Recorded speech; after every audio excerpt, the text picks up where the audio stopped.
Okay, testing 1 2 3, testing. Hopefully this works.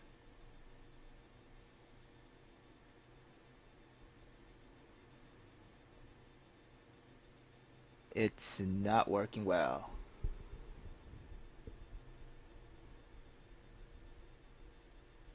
Hold on 1 second. Can I even hear my own voice? Hold on 1 second. Oh, okay. Gotcha. Alright, so... Okay. Okay, so...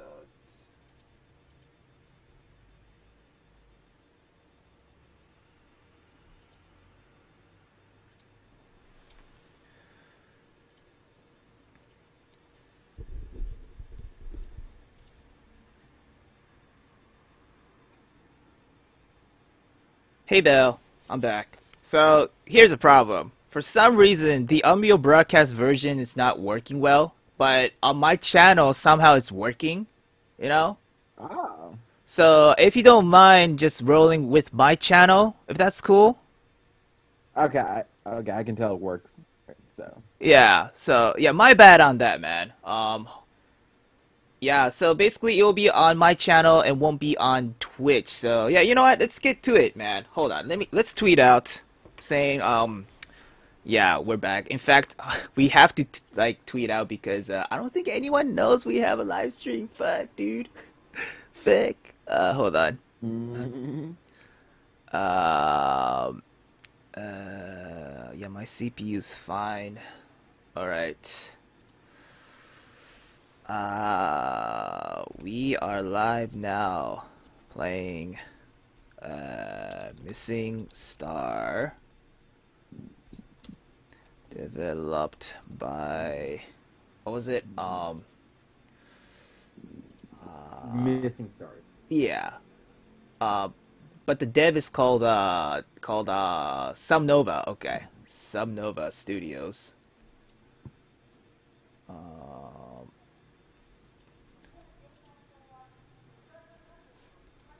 With at Rusape B. Rusape B. Come join us if you got the time. Alright, that tweet.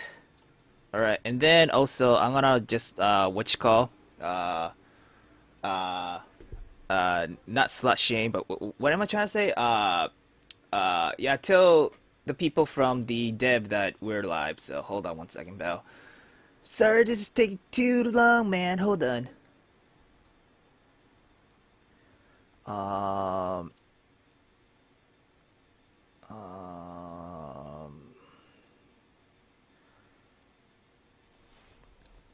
Hey guys. Hey guys. If any of you are interested, we are live streaming, playing Missing Stars. Come join us.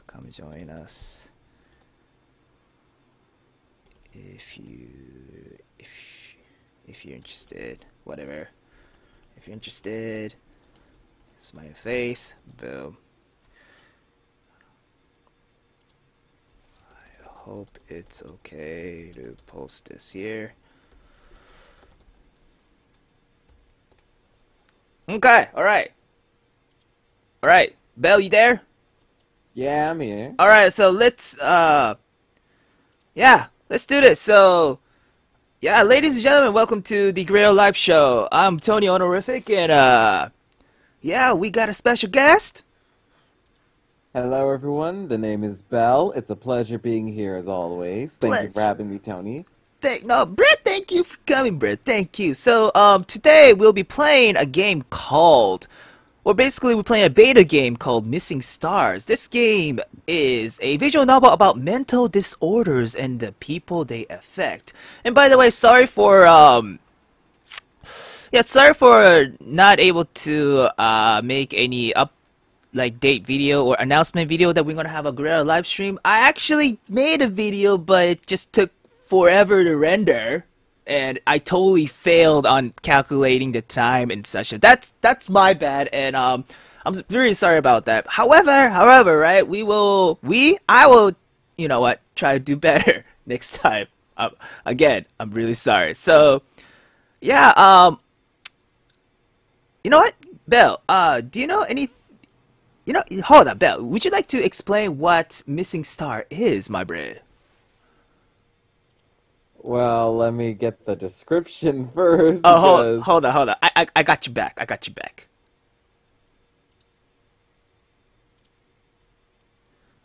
Oh yeah, totally. Oh, okay. Thank you. Thank you, bruh. Thank you. No problem. Missing Stars is a freeware. Let me raise the gain of my mic so this is even sexier. Oh, okay. Well, this is not supposed to be sexy. This is supposed to be a serious story. So, narrator mode on. All right. Missing Stars is a freeware visual novel project that aims to depict mental disorders and the people who live with them in a realistic but sensitive and respectful light. After a certain incident that left him scarred and embittered, Eric Wilhelm transfers to a private gymnasium, Saint. Okay, so this is the name and it's weird. Okay. Yeah. Private Gymnasium Saint Dymphna, a special Viennese. Wow. I hope this is the terminology. I bet it is. Maybe. Who knows? But yes, It might be, okay. Yeah. Maybe I'm just having a trouble reading it. Okay. A special Viennese school for teenagers living with psychological disorders. Oh. Where he meets a colorful cast of characters that will turn his formerly uneventful life upside down. Mental disorders affect almost 1/4 of the global population, with many millions of individuals lacking access to proper facilities and medication. They can affect anyone at any time, at any age, from any walk of life. Ah. Okay. So yeah, basically, the devs, Sumnova, correct? Yeah, Sumnova created Missing Stars Party due to their desire to increase public understanding of mental disorders and their impact even in our own little ways, and also because we want to tell a story that's honest, heartfelt, and most importantly, human. We sincerely hope that you will enjoy our hard work and dedication in making this possible. And Bruhz, can I just say,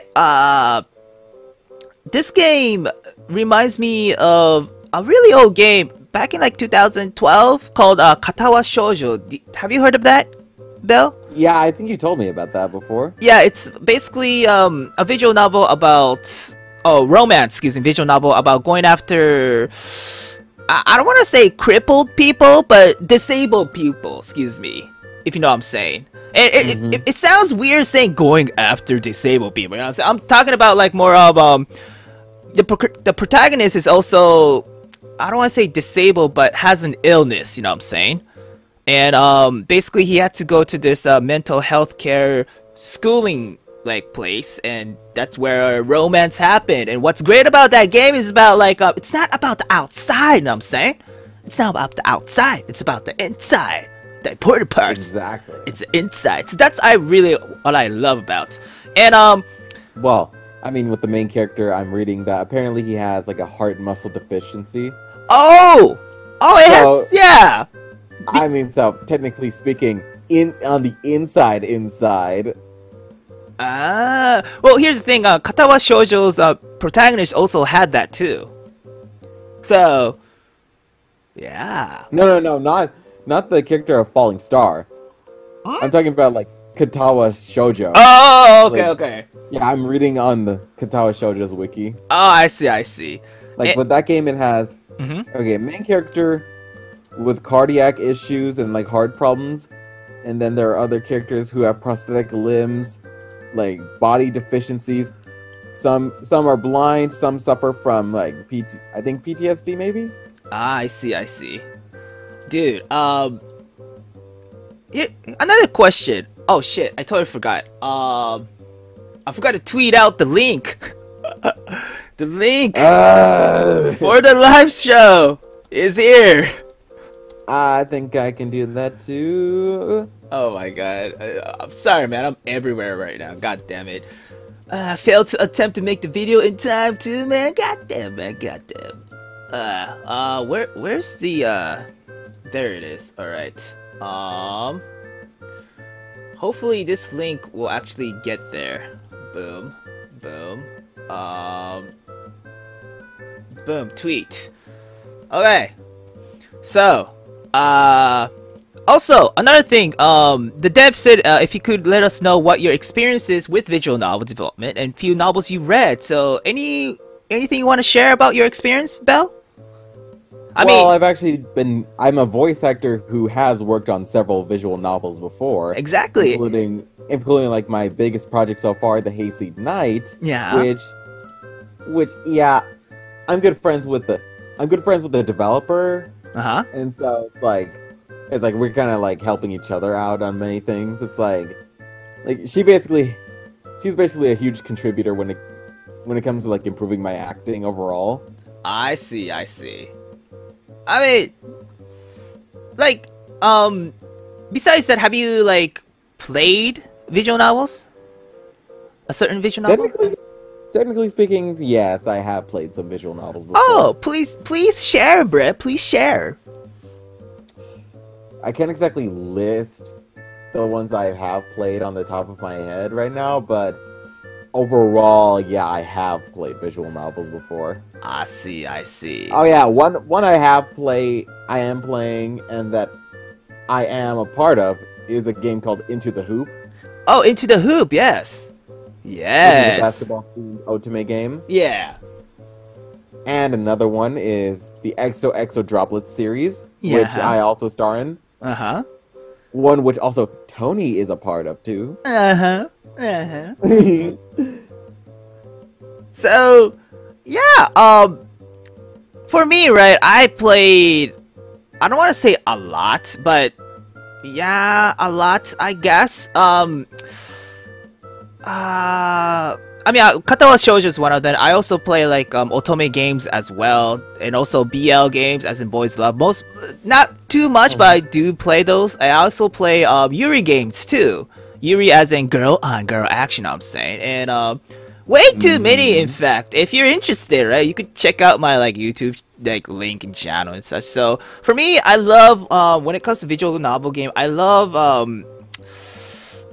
the hard work that the dev puts in. If I could see that, it makes me love the game more, you know what I'm saying? And oh yeah, absolutely. Because of the dev's hard work, you could actually merge into the game, you know what I'm saying?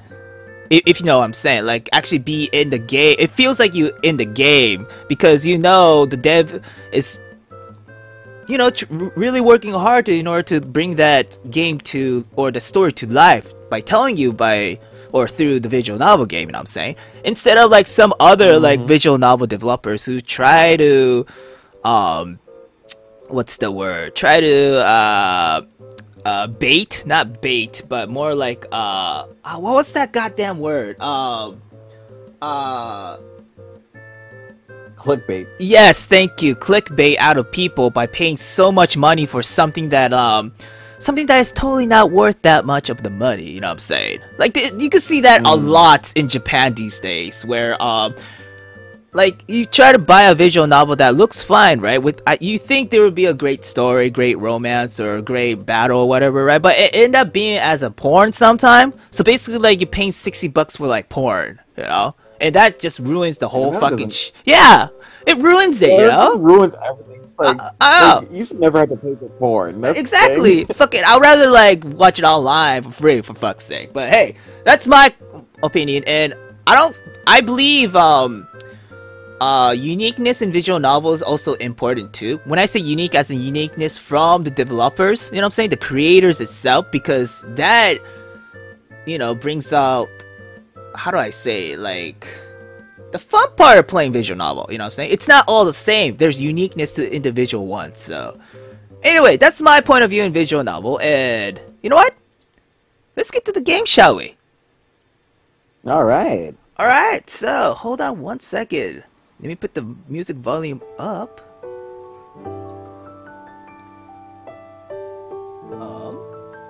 Mm-hmm. Dude, here's the thing. What I love about this game: music. It's fine, bro. It's so I good. know, right? Yeah. All right, let me get back. So, can I just? Oh, wait. Hold on one second, guys.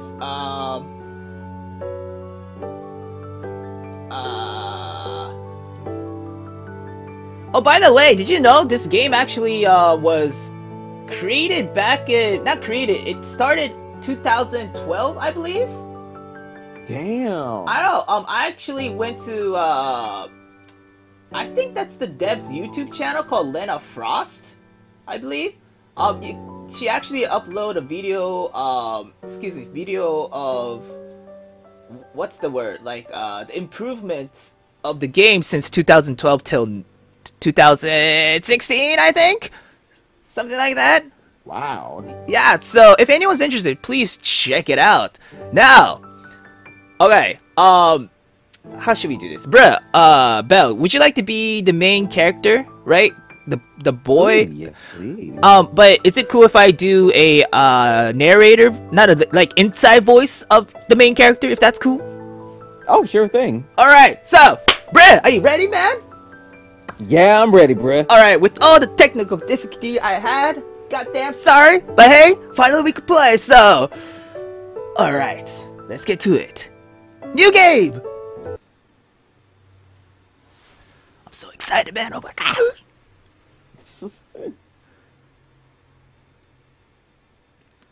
Can I read this part or? Oh, I mean that I'll read the part if that's cool.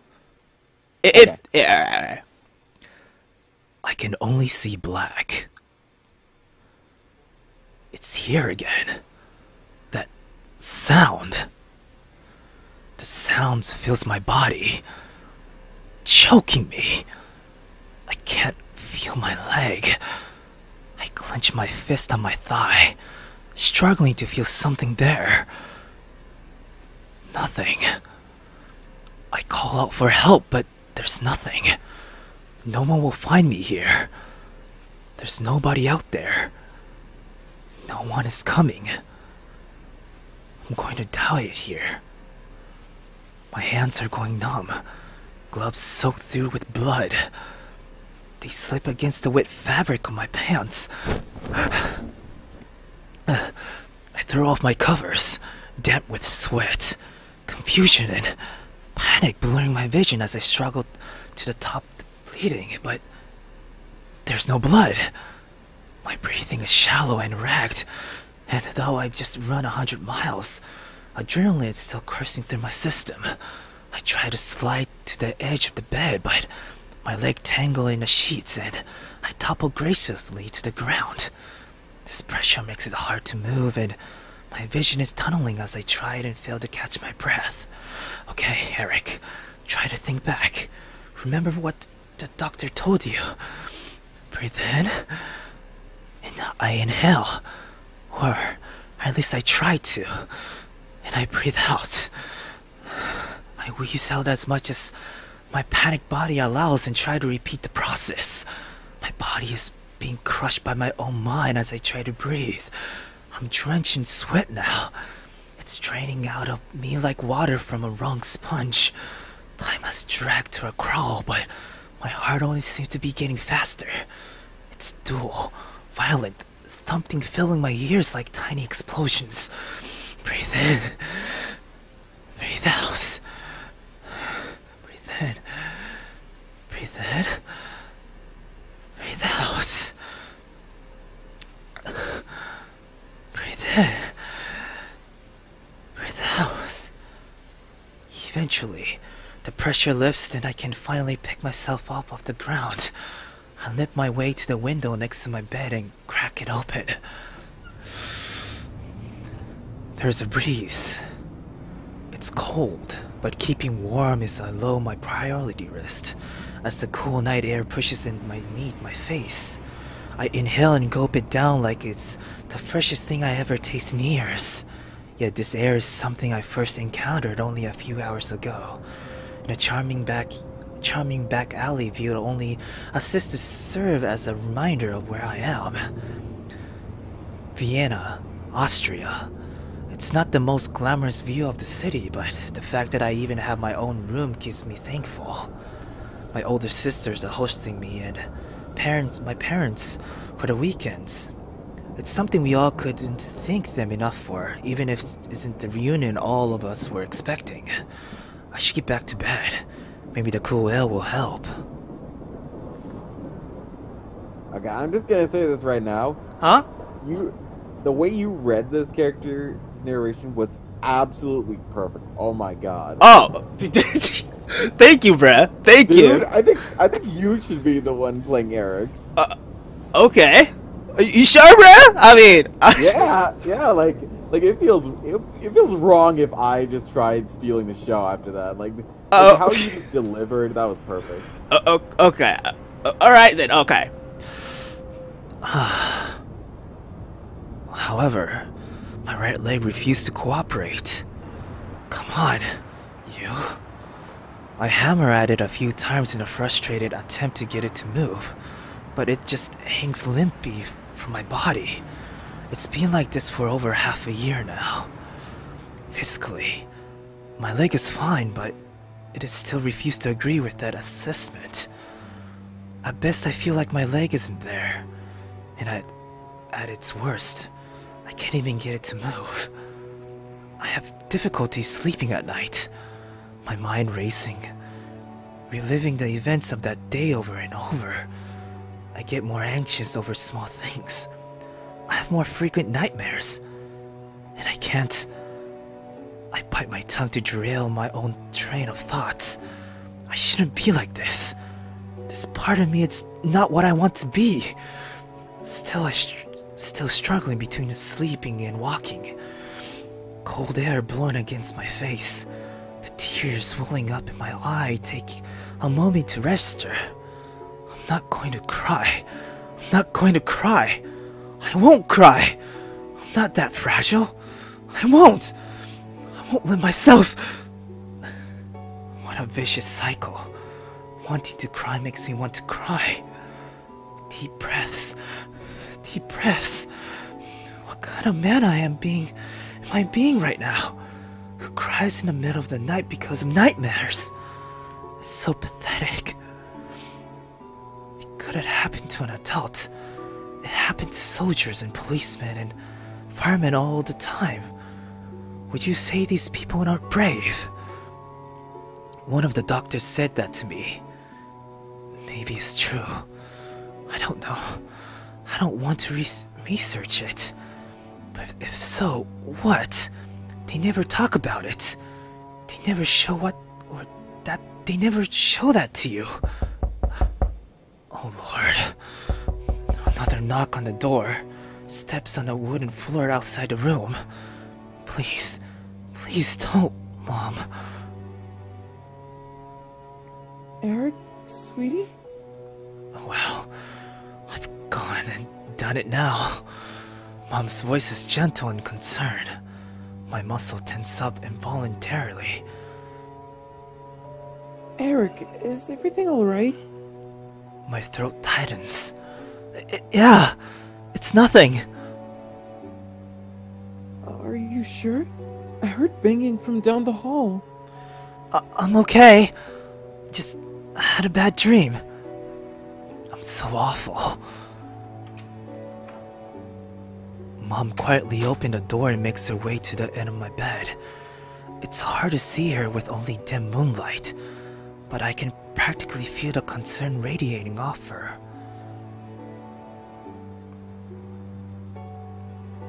Is that why you opened the window?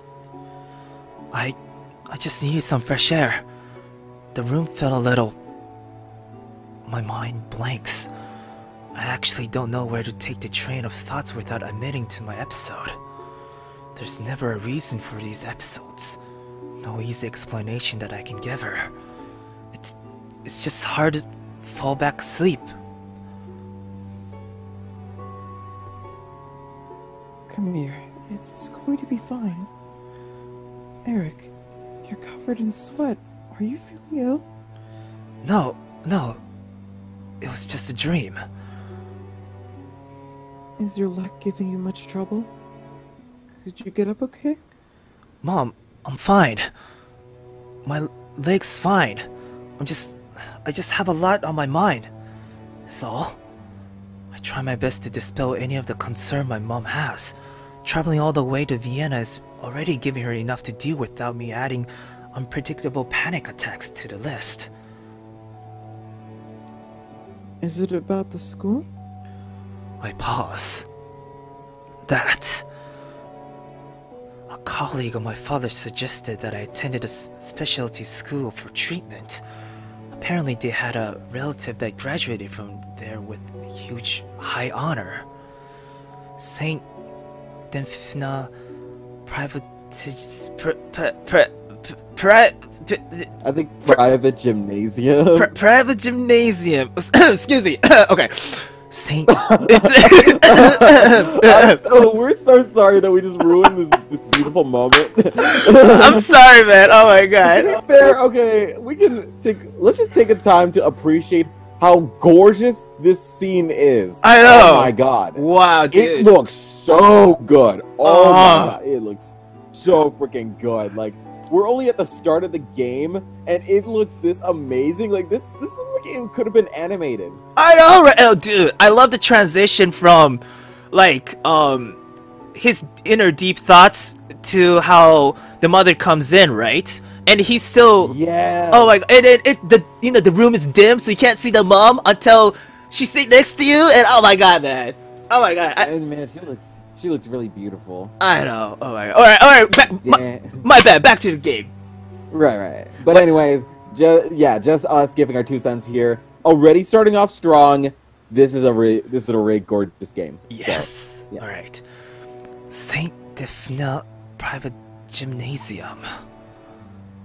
A school for people like me. A little bit, I think. I really don't know. Whether or not I was ready for this change didn't matter much anyways. After my diagnosis, my parents spent a lot of their time trying new ways to help me, from specialized therapists to medication. Promising leads turning out to be dud or outdated therapies. Even the medication I've been taking isn't helping much, especially since it doesn't treat the underlying problem. At this point, I reluctantly accept any additional help I can get. It'll be a good chance for you, sweetheart. Your father and I made sure of it. My parents did some research and I found a promising therapist who worked at St. Dymphna. Before long, we were all on our way to my final year of secondary school. Yeah, I know. I know they have the best intentions, at least. As for where the road leads, well, that isn't as certain. What I do know is that I'm incredibly exhausted and feeling more on the edge than I have since the accident. It feels like I'm being introduced to new sights, new smells, new everything. I want to be excited, but all I can think about is how easily it can all go wrong. Everything is a potential threat. I know it's been a rough few days, but you know we're here for you, Eric. Always. She hugs me tighter, but instinct I hug back in response. Something about mothers in that they're naturally able to figure you out, even without you saying much. After my panic attack, I really needed this. Mom? Thanks. Anytime. She pats me on the shoulder, and her expression shifts to a warm smile. Now, your sister has been dying to show you the city tomorrow. Are you okay to get some rest? Or do you need anything else? I'm tempted to ask for water, but at this point I doubt it would be much to steady my nerves. I'm okay. I really appreciate the checkup. It's my job as a mother. Come on. I feel like a kid as she gently pulls me up, tucks me in and kisses me goodnight. Mom, really? She grins. All part of my job, sweetie. You want your window closed? I shake my head, the air and fade urban sound now becoming a little more comfortable to me. Well, if you need anything, I'm just a call away. I know. Good night, Mom. She lingers a little, giving me one last smile as she brushes the top of my head. Good night, Eric. She leaves my bedroom, and I'm alone once again. As before, my mind drifts to my condition, but I guess I'm luckier than most. I'm lucky that my condition isn't worse. I'm lucky that I have a family just a shout out down the hall. I'm lucky to still have a leg. Really. It's these thoughts that brings my mind to what kind of home I'll find at St. Dymphna. Against the noise of Vienna city life, my mind really drifts away, fading from the lingering thoughts of an uncertain future.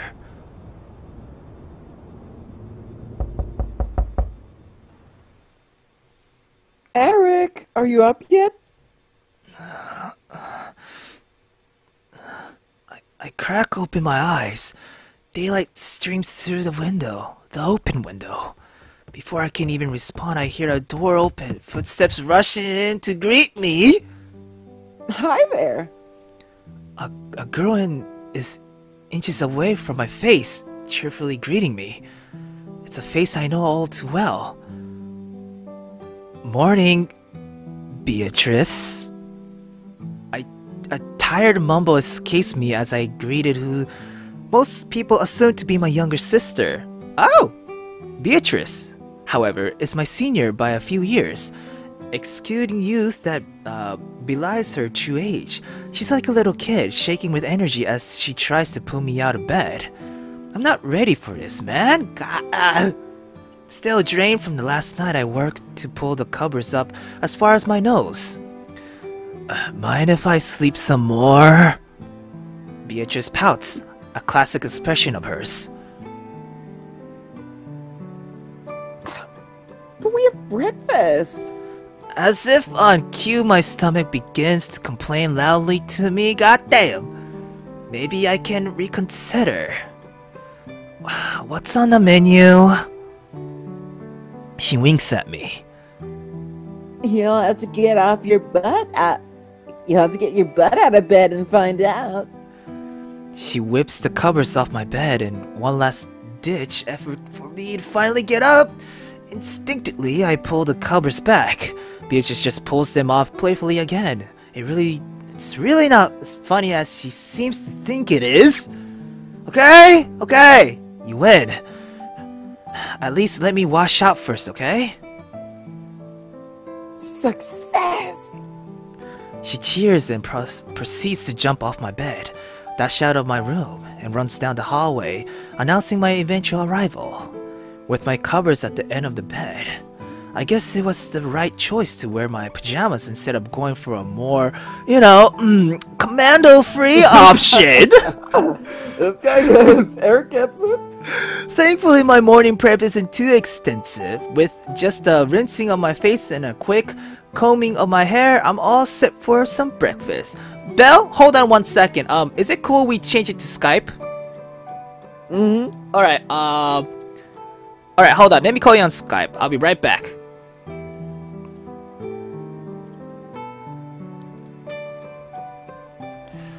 Hold on, guys. I'll be... Okay. Okay. Calling Belle. Okay. Maybe this works well. Hey, Belle.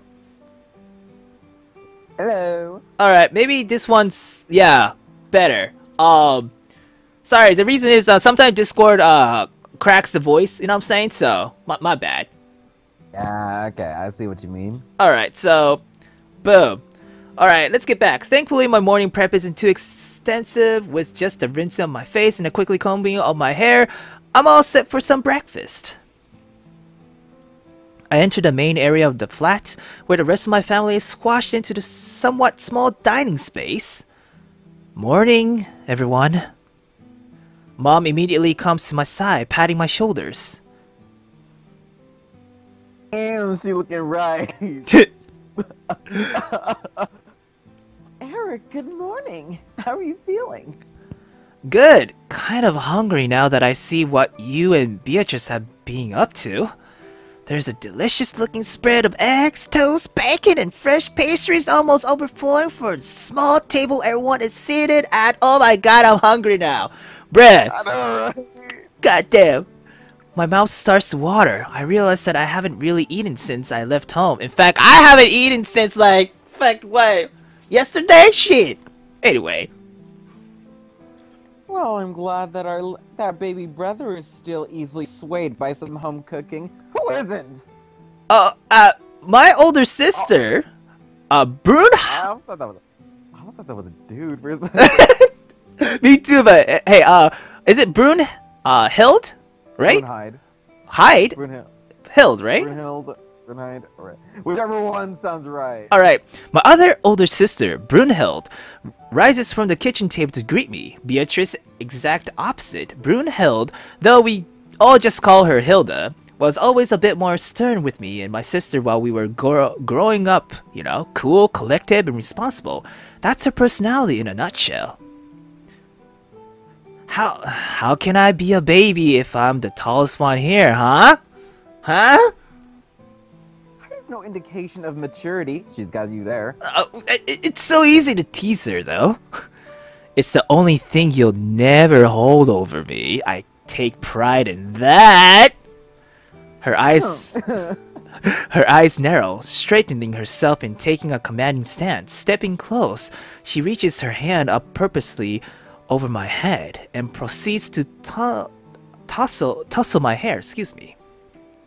Her pout quickly dissipates into a warm and comforting smile. She pulls me in for a quick hug, though it's a bit lighter and stiffer than how I remembered them. A bit more careful. Still, the feeling's gone in a flash and her eyes are soon back on mine. I missed you. It's great to see you up and about, Eric. I miss you too. I hate how every time I see you guys there has to be, you know, some reason behind it. It's understandable. Making a trip out to Vienna isn't something you can do on a whim. If anything, it would be more feasible for us to come visit you. Well, it's the thought that counts, right? I don't think any of us have as much spare time as we used to. Speaking of which, where's Dad? He stepped out to take a phone call. Even on a weekend? Jeez, work never lets up for him, does it? It's not unheard of for Dad to have to take or receive calls at any time during the week. It seems like someone always needs him for something. I'm sure he hates it at this point. Sit down and eat something, Eric. The food's getting cold. Not the food. My sister's reminder that food exists is enough for me. I plop down and am immediately handed a huge plate, a canvas for me to create picture-perfect breakfast. Just take what you want. I made a bunch for everyone today. Oh, Beatrice is apparently far more skilled than I am at the culinary arts. I doubt I could have made scrambled eggs, but this time, let alone the array of breakfast food in front of it. I take a generous sampling of egg and bacon, and while a gentle nudge from my mom, I take a spoonful of fruit too. Coffee, sweetie? Sure. I'm surprised Beatrice didn't drink all of it. I take it that's your version of please. I mean, geez, Eric. I'm not that obsessed with coffee now. Of course she's already holding a cup as she says this, which she seems to realize the moment the word have left her mouth. If this wasn't already her third mug into a potential heart attack, I'll be thoroughly surprised. Enough, girls. Cut your brother some slack. At least for today. We're in their house and already my mother has taken control of the situation. In a way, this treatment does feel kind of wrong. But I could get used to this treatment. In the back of my head, though, I'm well aware of what Monday will bring. A new school and no more breakfast as good as this one. At least, not until Christmas. St. Dymphna. It's a photogenetic school, at least if their website is anything to go by. The campus was an old Jesuit monastery until a Jesuit, thank you, monastery until they converted into a school a few decades ago. A school for people with problems. I'll be seeing it tomorrow. Today, however, my sister wants to take me around Vienna while Mom and Dad take care of some school paperwork and arrange to meet with the headmaster. I don't know how different this will be from the other therapists and special organization I visited in past few months. All I can think of is the alien sterility, right? Sterility of the hospitals. Yeah. Pastel green to keep patient calm, the smell of antiseptic, and bleach, and worst of all, the uncanny appearance of the patients that I would occasionally catch a glimpse of. Okay, we'll be there soon. Thank you, Doctor. Oh! Ah, God. Oh. Yeah. Okay. Alright, my dad finally returned from his phone call. Eric, glad to see you're awake. Ready for today? Pretty much. You and Mom are taking care of the admission paperwork today? Or today? Most of it, anyway. I was just talking Dr. Bosworth to confirm that we're meeting him today. But he's, well, quite the talker. Dear, would you like something to eat before we go? Some eggs? Eggs managed to survive? Of course. I'll take a plate. Coffee too, if you can spare a cup. If Beatrice left any, that is. I heard that, Eric. God damn. Mom quickly runs to fetch a cup. So, Eric, are you ready for today? Your sisters are very eager to show you around town for a while. Yeah, I guess I haven't seen Vienna ever since we helped them move here. It's a beautiful city. Classical architecture, plenty of shops and cafes. You'll have fun, I'm sure. Eric, Beatrice is almost ready. Why don't you wait outside with me? Sure, sounds good. I hand over my empty plates and mug to Mom and prepare to head outside. I followed Hilda as we both wait for Beatrice to finish up. Her goddamn coffee. The morning air is thankfully nice and cool, and hopefully a solid indication for the upcoming weather. So, I've been meaning to ask, but... She hesitates, looking as if she's carefully crafting her next words. How's... She pauses, a clear twitch on her usually imperturbable face as she mulls over how to broach the question hanging on her lips. How's the leg? There it is. The question I've been dreading ever since I got here. It's not like I wasn't expecting this from her. She's never been one to dance around issues. There's no use evading the question or brushing her off. I know that looks in her eyes. She has to know or it'll eat at her all day. Well, it's fine, I guess. It's still attached and all. That's not what I meant. Is it still... numb? I mean, I could go on about how it kept me up last night, or how it keeping reminding me of the accident, or how it sometimes decides to stop working entirely. But I don't have the heart to tell her those things. I can't bear to make my family more upset at their broken Eric. And it's not like I don't know why she asked that question. Her little brother going through something that she can't figure out or solve. It must be frustrating for her. Hell, it's frustrating for me. Right now, all I can do is reply with a simple answer. Simply put, yes. It's still pretty numb. Today seems to be okay. Enough to go around town with you and Beatrice, at least. I see. Silence. When is Beatrice coming out? Damn, taking your time with that goddamn coffee! I know this isn't my place. But? Wouldn't it be better for you to work with a physical therapist back at home? What will school do for you that a dedicated doctor can't? Her question cuts to the heart of the conversation I'm pretty sure she wanted to have with me for a while. While in most cases she'd be correct, there's something else that's been driving my motivations to come here. Oh! Okay! Choice! Just wanted to get back into school or want to get better. What do you think in this situation? What would Eric think? I think he'd want to give a good reason as to why he's doing this. Yeah. Like we know that the main reason overall why he's going to the school is to help his leg get better. But Yeah. overall, it's like you'd think that there would actually be a legit alternate reason as well. I mean, for me, right? Like what Hilda said, even doctors couldn't even help fix his leg. She said, "Why even go to school?" I think, for me, right? I think the reason why, or maybe not Eric, but probably more of a parents want Eric to go to school is because we're more of a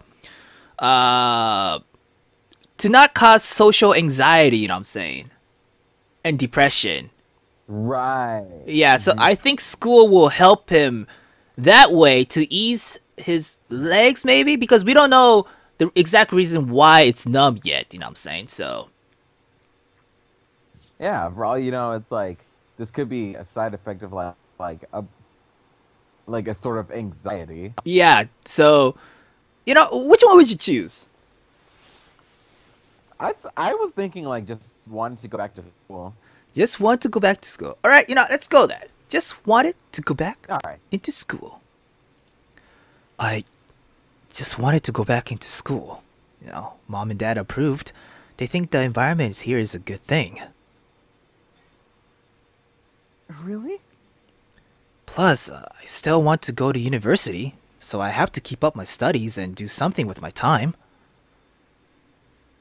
I guess when you put it like that, it makes sense. That's quite responsible of you. Oh, yeah, we picked the right choice. Yeah, and she dares to put her hands on my shoulders. But if things get bad, I want you to know that we're here for you, Eric. Oh. Yeah, thanks, Hilda. Sorry to keep you waiting. Where were you? Exactly. How many fucking coffee did you drink, man? God as if on cue, Beatrice pops out of the front door, apparently finished with cleaning up inside. What took you? Lots of dishes, plus Mom wanted to talk. Anything important? Hello? Just that we should visit her more often, eat healthier, flip our mattresses, and fix the rattle noises in the ventilation systems. The ventilation system makes when it turns before it gets worse. The usual, then. Pretty much. She's worried about us after all. She's worried about us is all. You should both be a little more understanding. You say that, but I'm pretty sure you waited until she wasn't looking before you bolted for the door. Oh! Coincidence. Shall we get going? Yeah, let's go. She does her best to get us moving, but it's not long before things slows down thanks to yours truly, girl. Sorry, leg's still out of order. Oh, Eric, I'm sorry. It's fine. Just give me a minute, alright? Oh! He was talking about my... Okay, my bad. Not you, girl. About my leg, okay. I give my leg a few experimental shake to see if I can, or if I can't coax it into moving more for me today. Months of therapy have allowed me to walk unassisted, but I can only still manage a leisurely stroll. It must be tough to get used to the fact that your younger brother can't move like he used to. Okay, ready. We exit the complex together, both sisters now keeping up with my slower pace. It's a small thing, but it really makes me appreciate that I have such caring sisters. Yo, you think this is like the actual picture of Vienna? Oh, it might. Oh my god, that would be so cool. Yeah. It's a pretty good crowd for a Saturday. There are lots of people out today. Everyone's shopping, eating, and walking around. Beatrice takes us around the streets, pointing to the many landmarks scattered around the city, an exciting grin on her face like the hyper-caffeinated tour guide she is. Hilda does her best to provide some sense of where we are in relation to the school and to their apartment in case I ever get lost. We all take a U-Bahn route that has a stop 1 block away from St. Dymphna shuttle pickup zone. Yeah, according to the information we got from the brochure. If the brochure is anything to go by, the school encourages students to explore the city within limits, I assume, for a weekend or a class trip. With careful supervision, most students get to visit the city every week. Any place in particular you want to see, Eric? We don't have to follow Beatrice all day, you know. I'm not interested in Stat Park. Beatrice said that's on this route, right? Or I am interested, yeah. I was gonna say. Yeah, my bad. Yes? Yes, it is just a few stops from here. You know what would be interesting? It's like, if they just, traced over. They just, like, redrew and traced over the stuff for backgrounds instead of, like, using photo, like, the realistic pictures. Oh, I see. I mean, I think it's photo edited, you know what I'm saying? I think, but right. I mean, if it was drawn, dude, holy shit, man. That's all I'll say. Oh, okay, this picture over here definitely gives off a more drawn vibe. Yeah. Especially like the people, you know what I'm saying? Mm-hmm. Yeah. Anyway, Stat Park is quieter than the rest of the city, but there are still a lot of people around today. Most people are walking or riding bicycles. Others are enjoying a late lunch at one of the cafes just outside the park. I'm impressed. It's a lot more lively than I expected. Tourists are clustered around a few noble statues, taking selfies and group shots with their smartphones.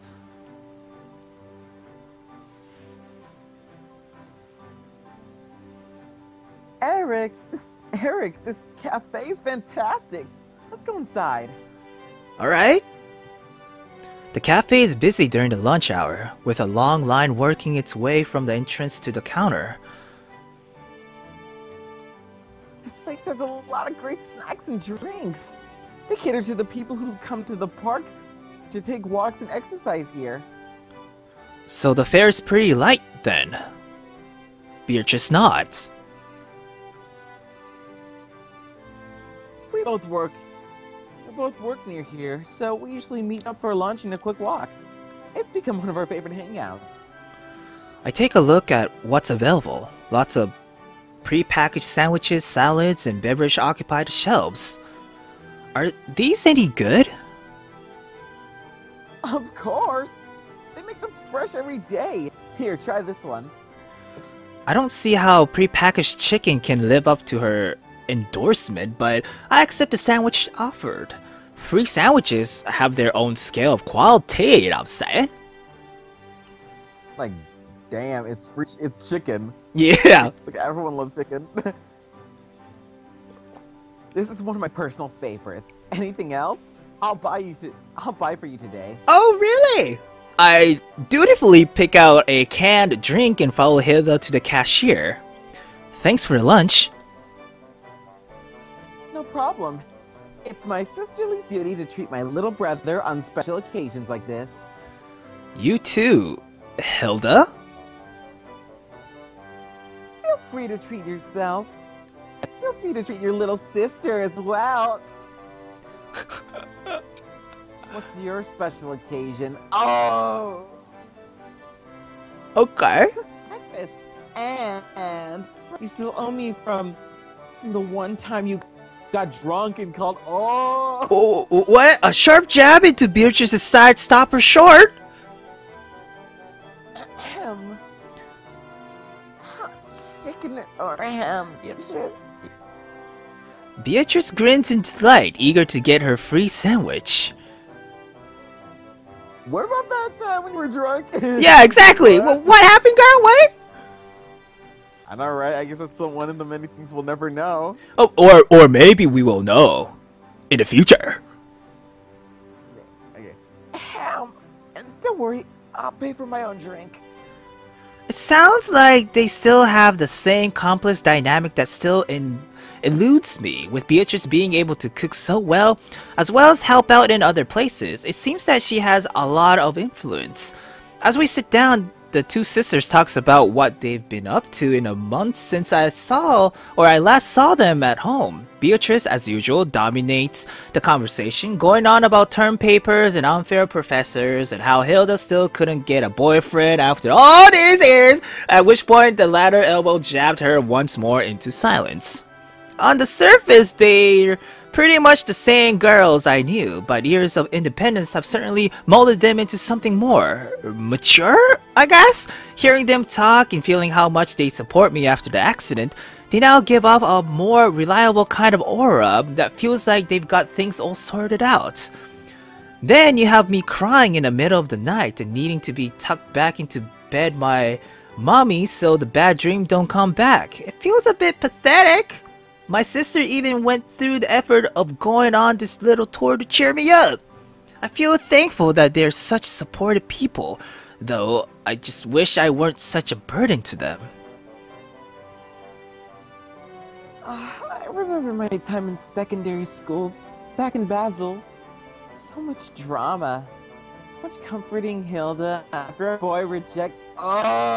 Another jab from Hilda and laughter from Beatrice, which thankfully takes me out of my little mental detour before it went some other dark direction again. Okay, you got me. I suppose miss secondary school and university a bit.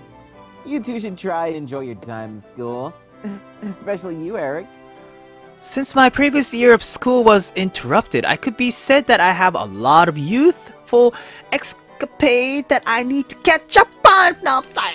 How much of these are allowed at St. Dymphna? I have no clue. What I meant was that you should make sure you get the most of your years at St. Dymphna's. Your therapy obviously comes first, but don't be afraid to let loose every once in a while. Oh, I'll get loose, girl. Don't worry, man. Don't worry. I'll keep that in mind. Thanks, sister. Despite the allegedly light fare, the sandwich is actually pretty filling. Cleaning up the table, all of us head back into the city. So, what's next? Anything you guys want to show me?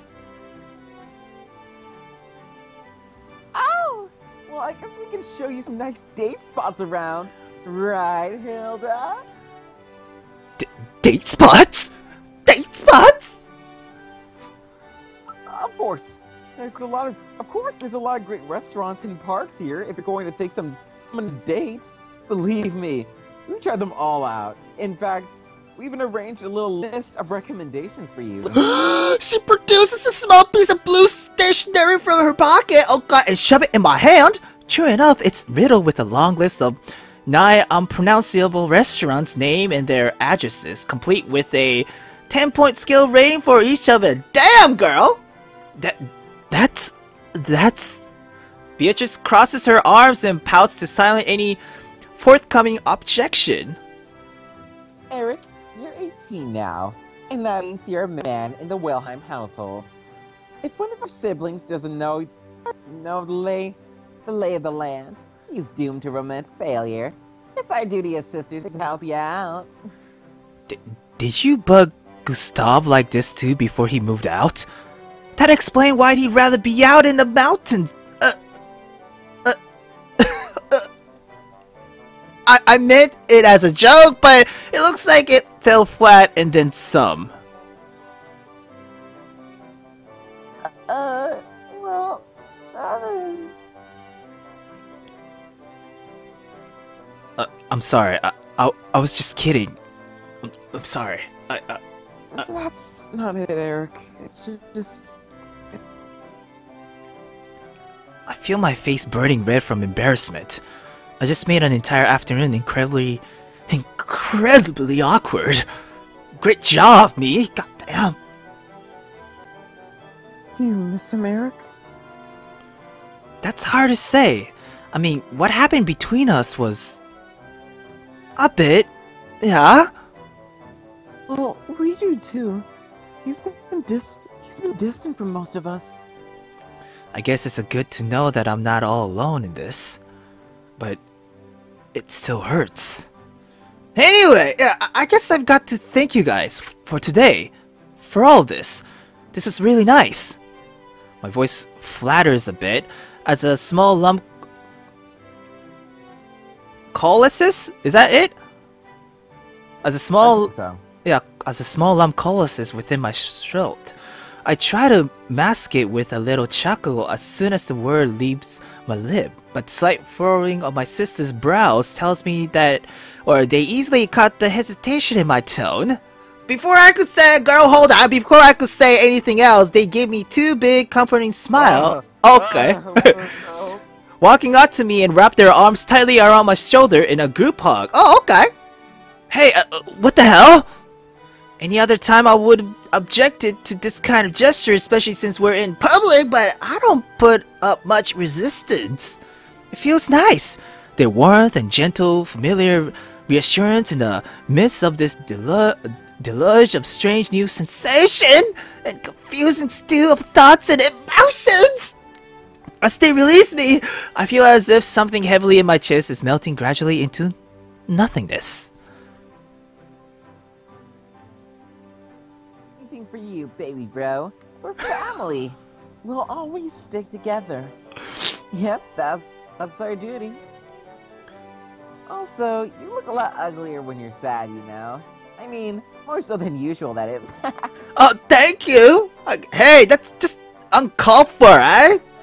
I'm taking a lunchful of the cool afternoon air and return a big smile to match theirs. They may be overly, dotting at times, but I know it's always sincere. Feeling better now? Yeah. Knowing that my sisters have my backs is reassuring. I know it's probably never had to be said or said out loud, but for me right now, this is something I think I needed to hear before I go to St. Diphnah's. Beatrice's cell phone pings. She takes it out to read it, then frowns. Sadly, this concludes our regrettably brief tour of Vienna. We need to meet back with Mom and Dad for dinner. Really? Is that late? Yeah, we need to catch the U-Bahn back to our place. Let's go. We make a dash, or the best I can manage with my leg, back to the station, almost missing the next tram back home. Quick question, what's a U-Bahn? Is that like a train? I feel like that's this world's equivalent of an Uber. Oh, but it's just a station though. Ah, okay, that makes sense. So I thought it was either a train or like a... It might be the name of a train station. Yeah, or like a bus or something. Anyway. Morning comes morning comes almost too quickly.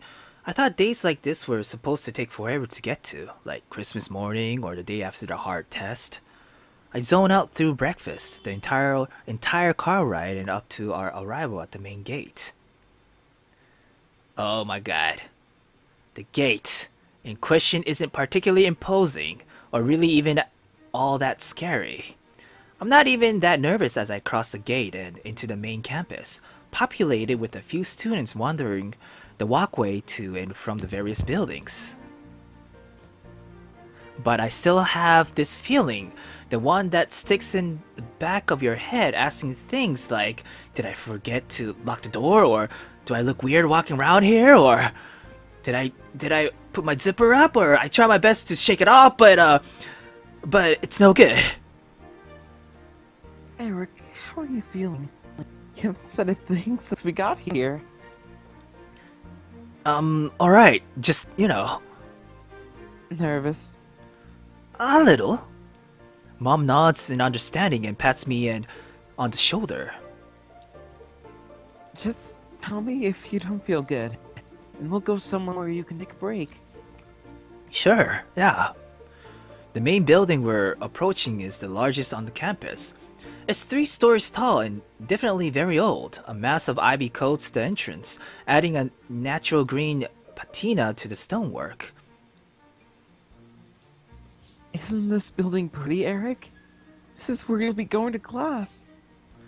It's nice. I like older buildings like this. It's kind of like the old church back at home. What? Oh, you can do this one. Okay. Good morning! Suddenly, a booming voice emerges from the building. Despite the distance, I can hear it very clearly. Is there a loudspeaker nearby?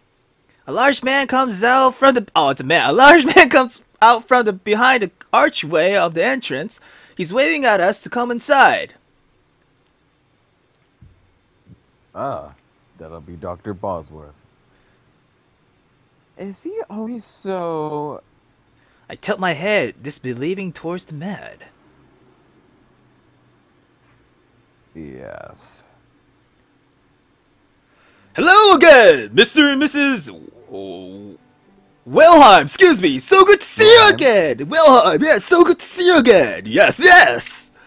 The large man, Dr. Bosworth, is vigorously shaking my parents' hands, and as if they were old friends seeing each other again. And this must be Eric! He approaches me. Despite us being almost similar in height, I can't help but feel diminished by his presence. Your parents have already told me so much about you, Eric. Such a gentleman to be joining our halls. He steps back and takes a bow. On behalf of all the staff here, welcome to St. Difna Private Gymnasium. Yes, yes. Thanks, yeah. He claps his hand together, loud enough to scare someone of the nearby birds away.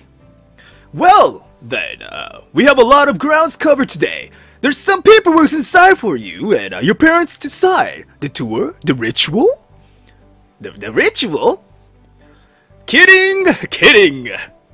He herds us inside with a jolly laugh. If you don't mind, I'd like to begin with a short one-on-one with Eric. Please, make yourself comfortable in the lobby here. We'll be right here then. Okay, Bosworth's office is very organized. Bookshelves containing dozens of volumes, paperwork neatly stacked, and a desk polished to a mirror shine. It's almost intimidatingly perfect. He settles into his massive desk chair and shuffles a few papers. Gesturing to the chair opposite his, he offers me a seat. It's incredibly comfortable. Clearly, the school spares no expense. Now, let's get down to business, Eric. I just have a few questions for you. We'd like to get a feel for new students by asking them about their comfort level and what they want out of the school. Okay, makes sense, yes? Glad to hear it. So, my first question. Do you prefer lessons in English or another language? Does one or the other makes you more comfortable? I don't have any preference, Splendid! I have just a teacher for you. Miss Claus. Claus, yes! It's one of our English-speaking instructors. I think you'll get along with her just fine. Sounds good to me. I take it English classroom have students from a wider variety of countries? You're a smart lad! Yes, that's correct. We have a lot of people coming in from all over Europe, so we do our best to accommodate everyone. If you wanted a German classroom, you'd probably see more people who are native to Germany, Switzerland, or Austria, which some students would be more comfortable with. Makes sense, yes. Bosworth nods in agreement, making my responses on a sheet of paper. Indeed, indeed. Now, next question. How do you feel about coming here? I shifted a little bit in the chair. I wasn't expecting such a flank line of questioning. I'm kinda nervous moving here. I guess. It's a new school after all. In truth, I'm kinda freaking the fuck out right now inside. This is all a lot to take in. Even though I was anticipating this, my leg twinges a little bit, as if reacting to my state of mind. Bosworth smiles sympathetically. It's nothing uncommon for our students to feel what you're feeling, Eric. We, at St. Difna, are always trying our best to listen for when students are well or are feeling stressed.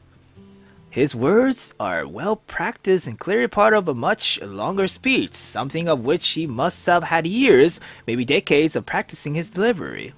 Nonetheless, I feel a little better that he said it. Is there anything, you need before you get started at school? Anything you want me to tell your teachers or supervisors? Once again, his words are practiced yet genuine. Thankfully, I know exactly what I wanted to ask in this case. It's something that's been on my mind for a while. Where can I go for a good walk? Bosworth chuckles at my response. I'm happy to inform you that the campus has an excellent series of footpaths for you to use at your leisure. Yes. When you take the tour, right? I'm sure your guide will do her best to point that out to you. And my last question, before I let you go on your way, would you like to meet Miss Claus right now? Your parents and I have just a few more forms to fill out, but I'd like you to meet her before your tour. Sure, it would be nice to meet her before classes start. Wonderful! Yes, I'll give her a quick call to let her know. In the meantime, why don't you, let your family know you're all done with me? Sure. Okay, all done, family. How did it go, Eric? Is he nice? It went well, and yeah, Mr. Bosworth is actually pretty nice, yeah. I'm glad to hear. I turn around, not realizing the man I'm talking about has already finished his call. Goddamn!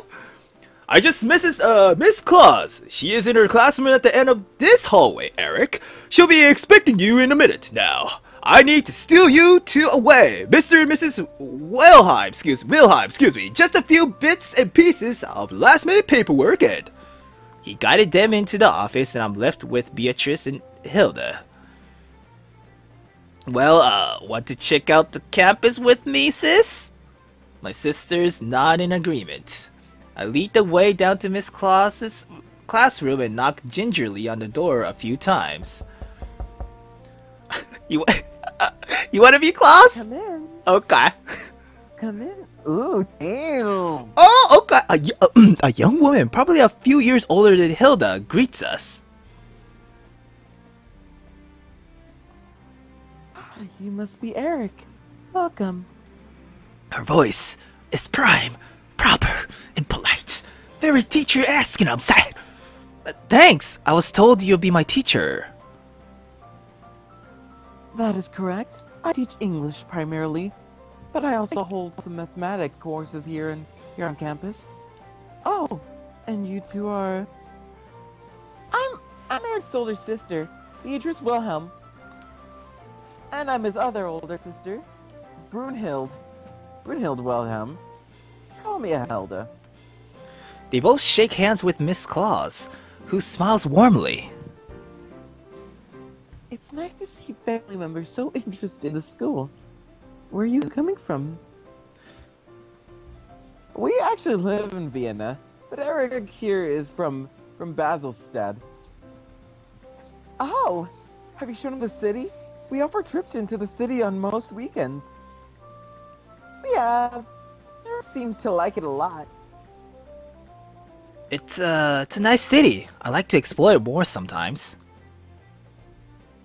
Have you taken the tour on campus yet? Not yet. Well, we'll be going soon once our tour guide gets here. There's a knock at the door, distracting Miss Claus from whatever she was about to say.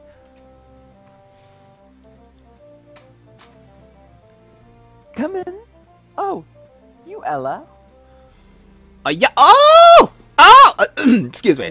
Yeah. A young girl enters from Yeah, outside. the girls in this game are gorgy. Gorgy. You wanna do her or? Why not? I've been voicing every girl. in I this know. game, so. Is Eric here? Yes, that's me. Great. I'm Ella Sahin. I'll be giving you the tour of the campus. Ella is a dark-skinned, slender girl, about my age. Her uniform is neatly pressed, yeah, almost like it's cut out of the glossy pamphlets the school sent me. The rest of her looks just as polished. Her hair, her face, even her beret looks to be picture perfect upside. Nice to meet you, Ella. It's nice to meet you too, Eric.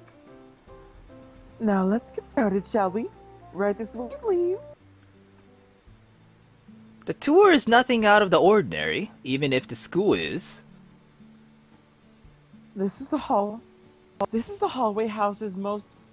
This hallway houses most of the art and music rooms, where elective classes and after-hour clubs are held.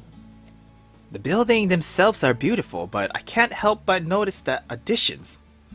Light filtering through the huge windows with suspiciously thick glass, wide corridors dotted with emergency phone lines. Ella makes no mention of the preventative measures the brochure seems so eager to promote. If Hilda has caught on, she kept her mouth shut, mirroring my quiet concern. Beatrice, on the other hand, is in love with the place. Oh my god! The ceilings here go on forever! Eric, check out the rafters! It's like something out of a movie! Private Gasm, Private Gymnasium St. Diffma was established in 1858, and while there's been some modifications to install modern conveniences and the like, for the most part, the building itself has been very well preserved. Beatrice practically bounced from room to room, alternately running ahead and lagging behind to take in each new sight. It's so cool! It's like a castle! It is rather specious, isn't it? Mr. Bosworth likes to sell the historical significance and architectural richness of the place to some of our visitors. But I'm sure you're not interested in all that canned stuff. From her face, I can tell that Hilda actually would want to hear it, but she doesn't speak up. So I'll just do the basics. The floor above us is reserved for assorted odds and ends. Some offices, storage rooms, nothing very impressive. The view's nice though. Let's just head through the next building, shall we? Beatrice gives the stairs a longing glance, but reluctantly follows. Oh wow. So, Ella, how long have you been here?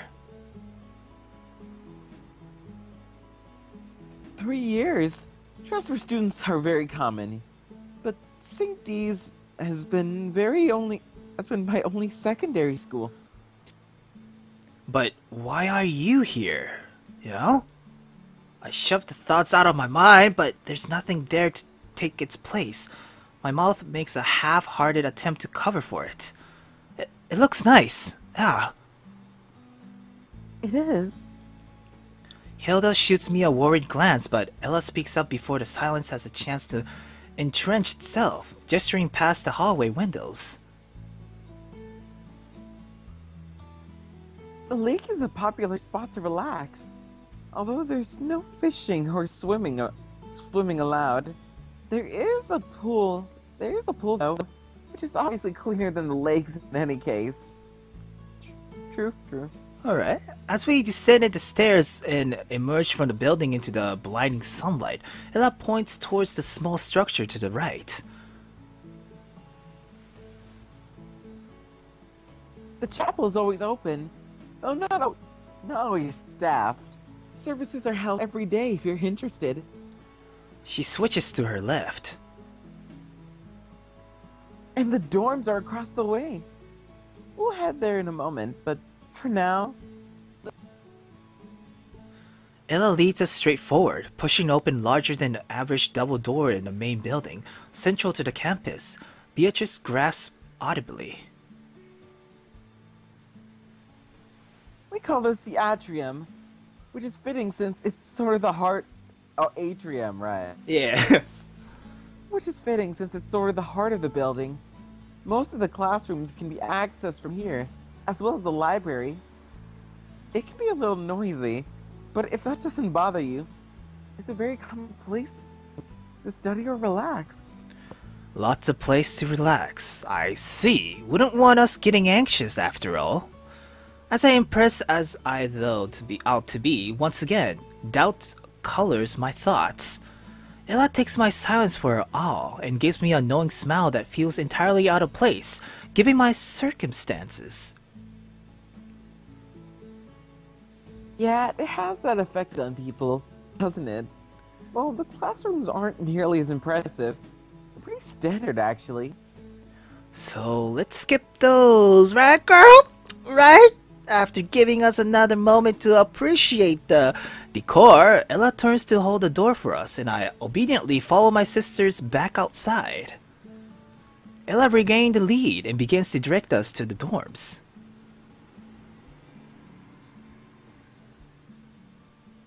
And that's pretty much the tour. I'm not the best at this, I know, but hopefully I've managed to highlight some of the more interesting spots for you.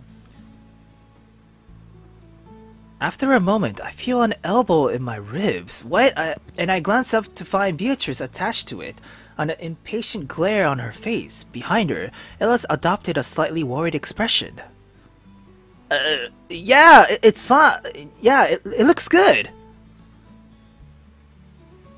Good? Lighten up, Eric. This place is amazing. Yeah, the parts they're showing us, yeah. Yeah, I know. I'm just kind of shocked, I guess. Another moment of uncomfortable tension later, Ella sighs, slowing to the halt, her smiles fading into a looks of empathy. Her tour guide voice drops to something more subdued. Ooh. I know, right? I realize this a lot. I realize that this is a lot to take in, yes. I'm sure you have your own ideas on what to expect here.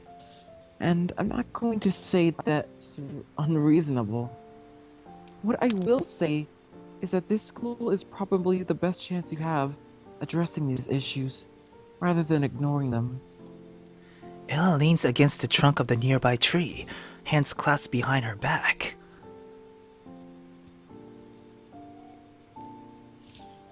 You aren't the first person I've given this tour to, you know?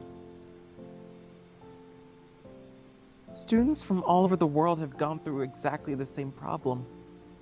Face the exact same fears. You're afraid your condition, whatever it may be, is controlling your life by forcing you to come here. But as long as you're acting on fear, you aren't going to make any progress. If all you're doing is trying not to get worse, you're not going to get better. Of course, the school isn't perfect. None of us are. What's important is that you focus on what the school can give you, not what it's taking away. A heavy silence settles in, one I'm not sure how to break. I understand what she's saying. I guess it still just takes some time to put it into practice. Thanks, Ella. That's probably pretty good advice. And for what it's worth, I'm sorry. I guess I'm just worried. Oh, the sound of splitting woods and rustling leaves interrupts me. causing all of us to what instinctively jumps closer to Ella, away from the crashing bow. Before I even have time to register the event, a student rises from the debris, dusting herself off and initiating a conversation as casually as one might wave hello. In fact, girl, why are you interrupting? That alright? Oh, hey, Ella. Didn't see you there. Don't mind me. For the record, treat a bit iffy. And you must be Eric. What do you mean a treat's a bit if... she thrusted a hand in my direction, a 1,000-watt smile on her face. Yeah. It's nice to meet you. Yeah. Ella seems to have shorted out, staring at the girl with the mixture of despair and panic. Irene Ross, at your service. Nice to meet you, Irene. I'm Eric. Hang on, where did you hear my name before? Huh? Oh, it was kind of a lucky guess. I figured it was either that or Aaron. I mean, liberty is more arts than science. Look, it's not important. And hey, welcome to St. D's. Oh, is she not fully deaf by like partially deaf?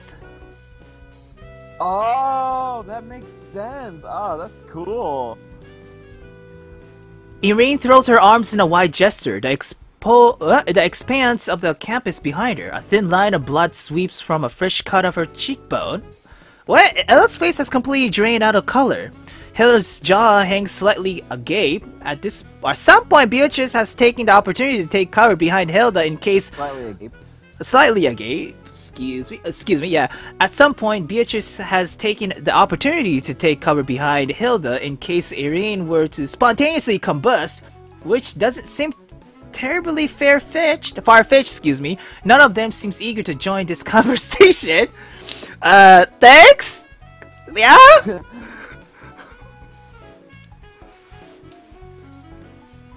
No problem. It's always good to see a new face. I'm sure you'll fit right in. You're giving him the tour, right? I'd be happy to lend a hand. No one knows more about this campus than I do. She holds up the case strung loosely around her neck, which I now realize is a pair of well-worn binoculars. Ella finds her voice maybe an octave higher than when she lost it. What? We're fine! It's fine. You probably have stuff to do, right? Nope. Totally open today. Just doing my rounds. Nothing really happening around here. Except Eric, of course. So I figured I might as well drop in. Drop in. I didn't even mean to do that. Hey, how much have you gotten to do anyways? Shown you the old therapy room? You know, the ones where they still have all those cool antique heavy-duty leather restraints and metal dentist chairs and stuff. What the fuck? Irene! Huh? What? Irene follows Ella's line of sight to me and understandingly lights up face.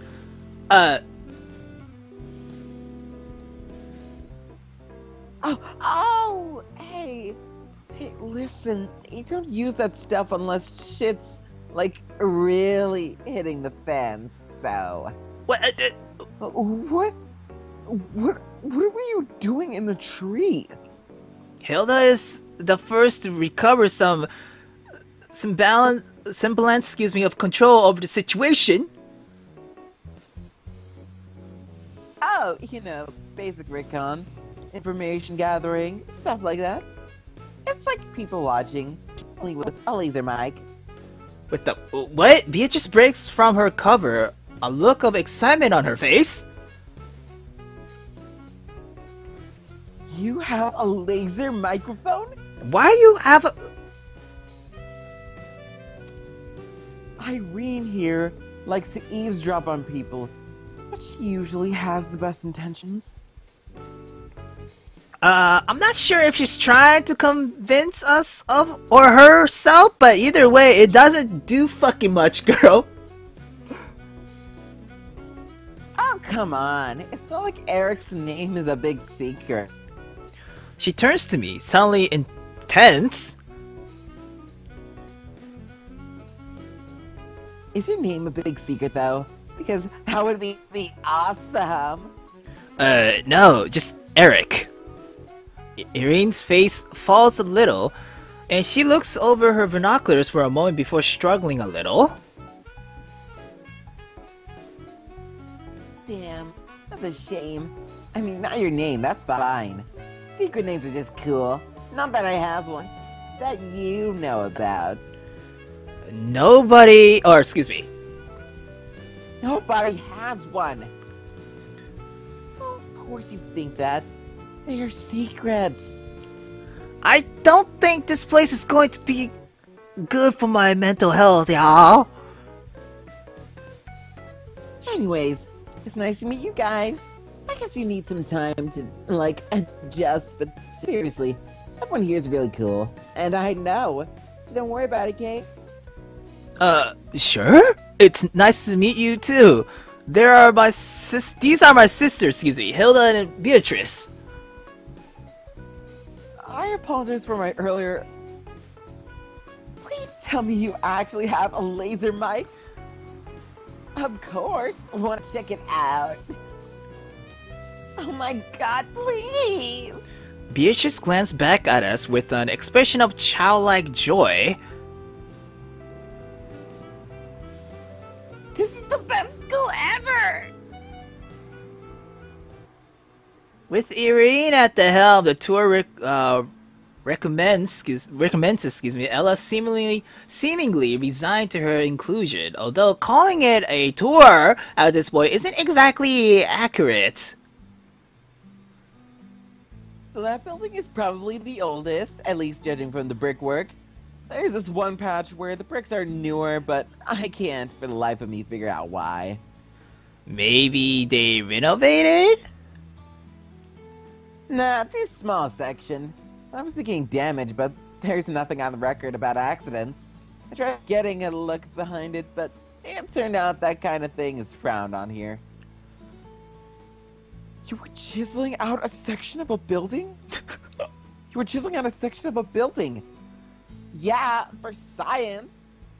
This is supposed to be a place of learning, you know. What's the building used for, if I might ask? Huh? I don't know, like exercise and stuff. They got a gym in there. It's not very interesting.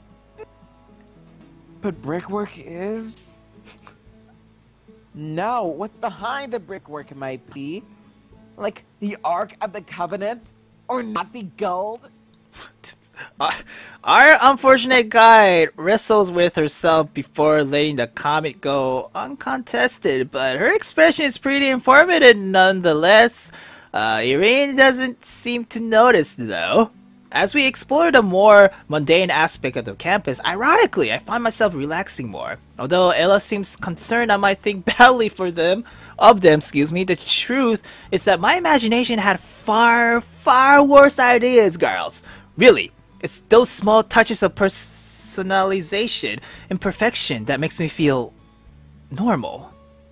Eventually, we wandered away from the campus, Ella regaining the lead as we head towards the woods. Irene gives a minute shrug, but seems content to follow along. Before I have a chance to ask where we're heading next, Ella slows to a halt. Anything interesting out here? Not really. I just enjoy the scenery. Beatrice turns to Irene. Okay, but is there anything interesting out here? Nope. There's some rumors about wolves and stuff, but I haven't seen one. Trees here are a nice vantage point for the west side of the building now. Ooh, this shot looked good. Yeah, well, it's a beautiful school, if nothing else, excuse me. I apologize for the brief delay, but I sometimes just feel the need to stop for a moment like this. It's actually kind of nice to get out of city life for a change. You don't really think of looking up too often when you're surrounded by walls. In fairness, you also work more indoors than you should, sis. In fairness, I don't get much of a say in the matter. My two sisters share a short glance and smile, which in turns lead to me finding a smile as well. I turn towards Irene, who doesn't seem too enamored of the moment. I moved to mention this, but she beats me to the explanation. Yeah, there's a building there. I've seen it before. You could take time to appreciate it. I can't appreciate things without looking at them. In fact, I appreciate all kinds of junk at all times of the day. Multitasking is but one of my many skills. I even offer lessons. We can appreciate the building while we do anything else. We've been in these woods forever. It can't have been more than 10 minutes. Forever! The tour picks up again as we make our way to the last leg of the school. Though after everything that we had covered, I'm not really sure what else is to show. Familiar location begins to repeat, and soon I realize we've now begun to take a full circle path around the entire campus. So, Ella, what do we have left to visit before this tour ends? Getting bored already, Eric? Even while being led by a pair of... Whoa! Whoa! Beatrice lets out a sharp yelp as Hilda knocks her in the gut with an elbow.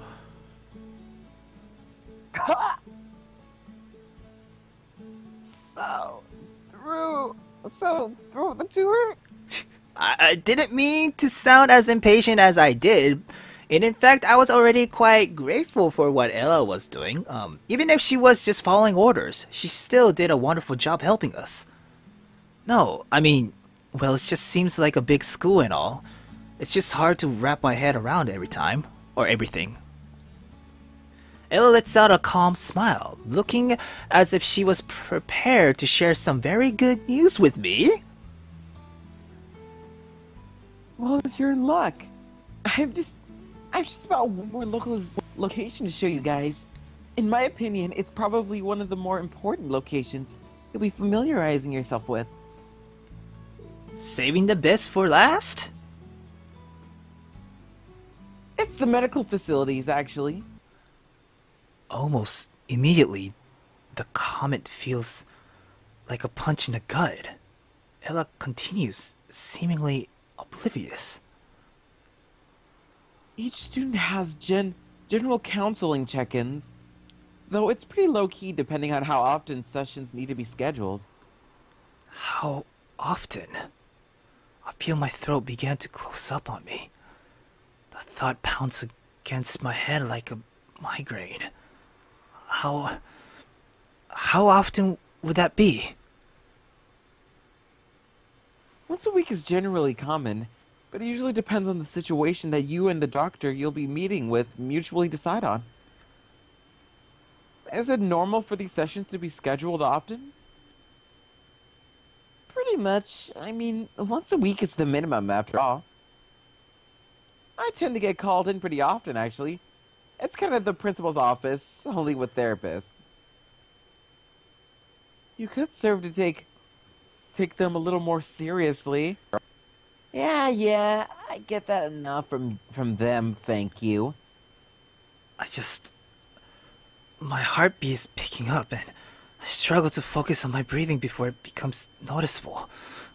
Could I pass on this part of the tour, or the other stops and look in my direction? I think I've pretty much gotten an understanding of the campus, is all. I'll pick up the rest as I go. I try to cover it with a laugh, but even I can tell it sounded off. My sisters eye me with concern, but Ella doesn't seem to have picked up on it quite as easily. I mean, you should be able to locate the different facilities your first week. Are you? I'm fine. I shoot my hands up in defense and flash a smile, but I can feel myself breaking into a cold sweat. I just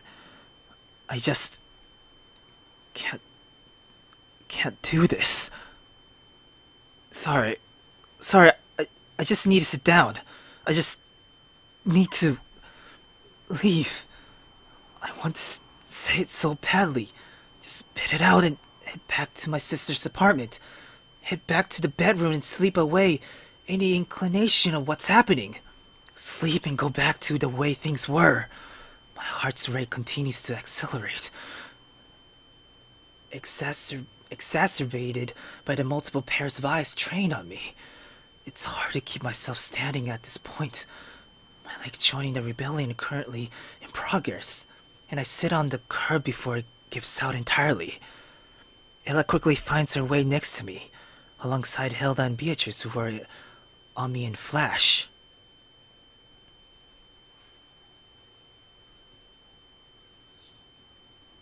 Eric, it's okay. This kind of nervousness is completely normal to a new St. Diffin's student. No, I know, it's just... Please stop. I can't. Breathe. Just breathe. In. Out. In. Out. It takes me a few moments, but soon I can control my thoughts a little better. I'm far from fine, but I can do my best to alleviate some concerned faces. I'm okay, just feeling a little winded from the tour, is all.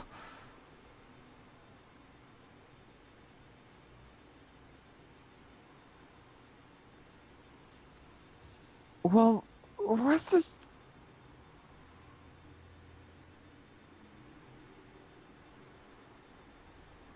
Ella? Why are you so... normal? The word comes out so naturally to mind, but in a place like this it hardly seems appropriate. In fact, I'm a little disappointed with myself that the thought had come so easily to me. Composed. Years of practice. Oh, I guess it's fair to say it comes with the territory. It comes with the territory. Well, I'm sure everyone wouldn't want to.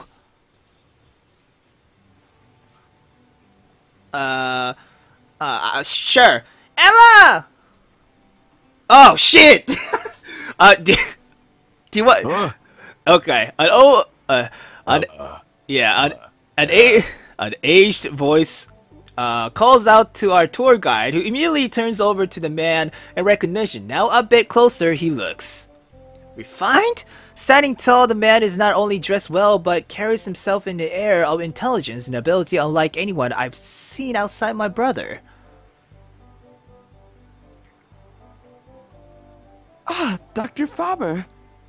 The man nods as the title, glancing around at the three of us currently on the ground. Ella stands while Beatrice and Hilda remain crouched by my side. I'm not really sure where Irene went, yeah?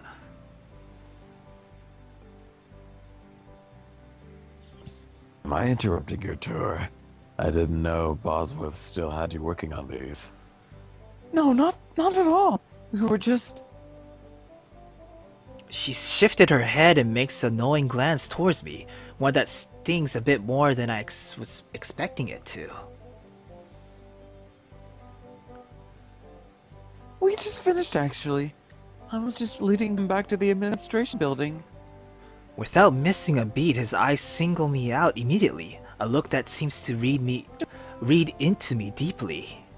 It looks as if he is beginning to understand something that I can't.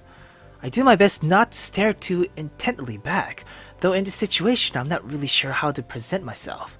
Smile and introduce myself, maybe? It could be a start, yeah? And so you're... My name is Eric.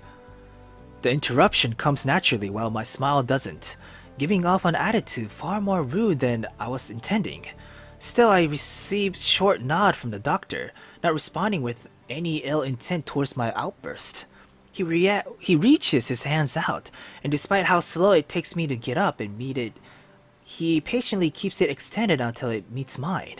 Pulling me up, the two of us end up in a handshake. It's a pleasure then, Eric. All things considered, I might expect to see more of you in the future. Ella looks like she's attempting to add something, but the man's presence is large and overwhelming. It's not a frightening presence, you know, but one that looks like it holds a lot of power.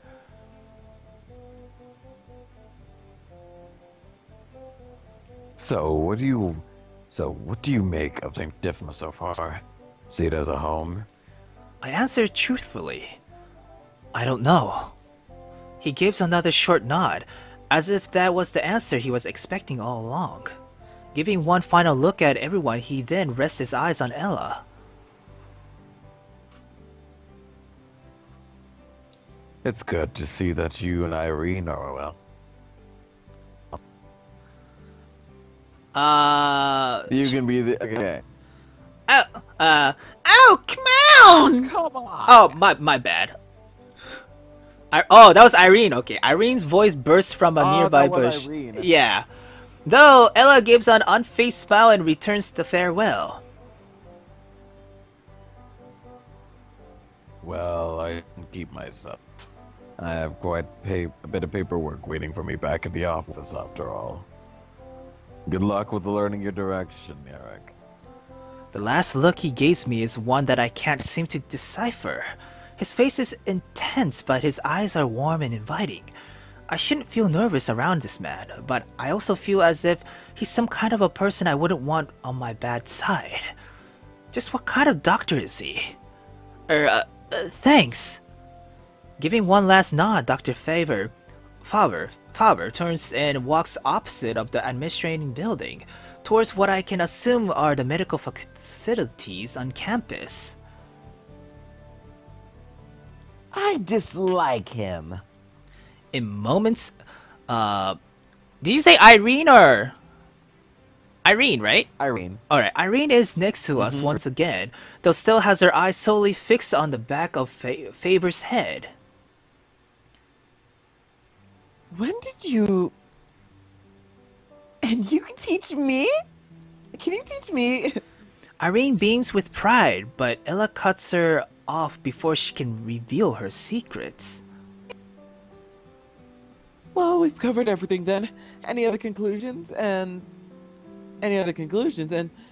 there's always someone you can ask around if you get lost.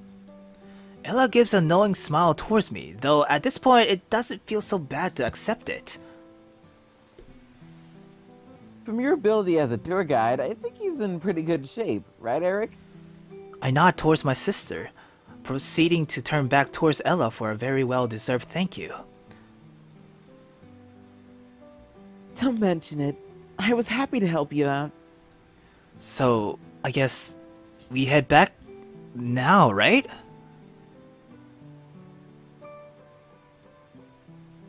You sound like this is a goodbye or something. As student council president, this year I expect he'll be seeing a lot more of me. Oh. I'm sure he's looking forward to it. My sister smiles slyly despite the sharp looks given off by Hilda, but all in all it seems like everyone's previous look of concern has faded. Everyone is back to welcoming the sights of Saint Dymphia.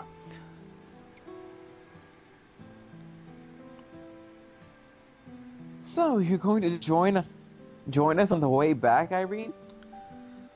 I wasn't planning not to. Someone has to keep Eric on the lookout for campus danger. Falling tree branches notwithstanding.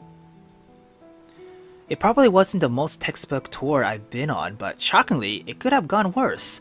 Whether I liked it or not, this was a place I was going to be seeing as a home. Ella, Dr. Faber, Irene, these were only a few of the people I would be getting to know. The future is still a hazy mess, but right now the only way for me to go is forward. We come to the stop in front of the large building that holds the offices. Well, looks like our little tour is over. I like to be able to say this tour has put me at ease, but if anything, it's put me more on edge. Sure, I didn't see any paddle walls or restraints, but I did see a student fall from a tree before talking about lip reading and Nazi gold and shit. Then there was that run in with like Dr. Faber. My palms are sweaty just thinking about meeting him again. Beatrice still looks like she's off in her own world, while Hilda seems to be feeling just as uneasy as I am. Ella breaks the silence with a small cough before speaking. I should probably get back to work.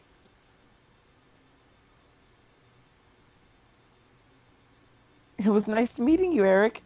Give me a call if you need need to know anything, okay? Sure, thanks. Ella leaves with a wave and a smile. I offer a half-hearted wave back, but it seems like she's turned around by the time my hand is raised. Irene snickers as she noticed my half-hearted wave. Before leaving, she leans towards me conspiratorially. Let me know if you actually need info.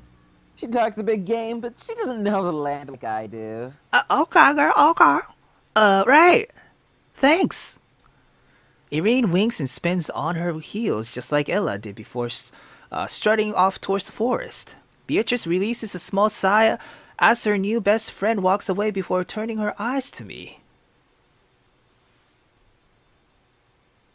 Eric! What? Oh, nothing. That means it's definitely something. I mean, Ella was cute, right? Oh, girl, you know me so well. A load of questions aimed right at me. Gulp. Sure.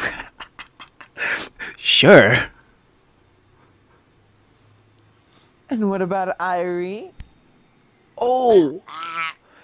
Hild offers an aggressive elbow into Beatrice's side, almost knocking her off her feet. Damn, thanks. You know, girl, thank you. Thanks, I guess.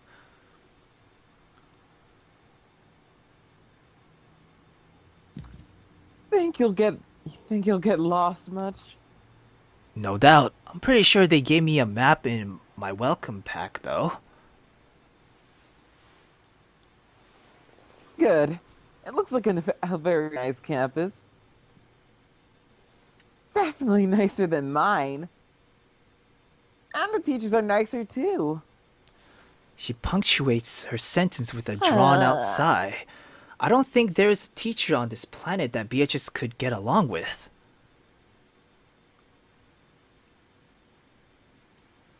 Your lecturers are pretty fine. It's just that you keep arguing with them. Can you blame me with the amount of work they give out? You're a university student. What did you expect? Less homework, clearly. Yes, he understands. This casual conversation is calming after the whirlwind that my tour turned out to be. I expected today to turn out very differently. Mom and Dad finally exit the large building and make their way over to us, a small folder of paper resting in Dad's hands. We escaped. He certainly had a lot to say about the school. That's good. He's passionate. And he's going to make sure that you get the best care possible, Eric. Right. Once I'm settled in, I feel once I settled in, I feel a lot better. That's great. How was your tour? It was good. There's a lot of place to see. I think I might go for a walk a little later on. Just be sure to be careful. It looks like the weather is going to get worse later on. There's no such thing as a bad weather, just inappropriate clothing, you know? Doesn't Gustav say that all the time? Mom and Dad practically freeze at the mentioning of his name. Silence lingers in the air.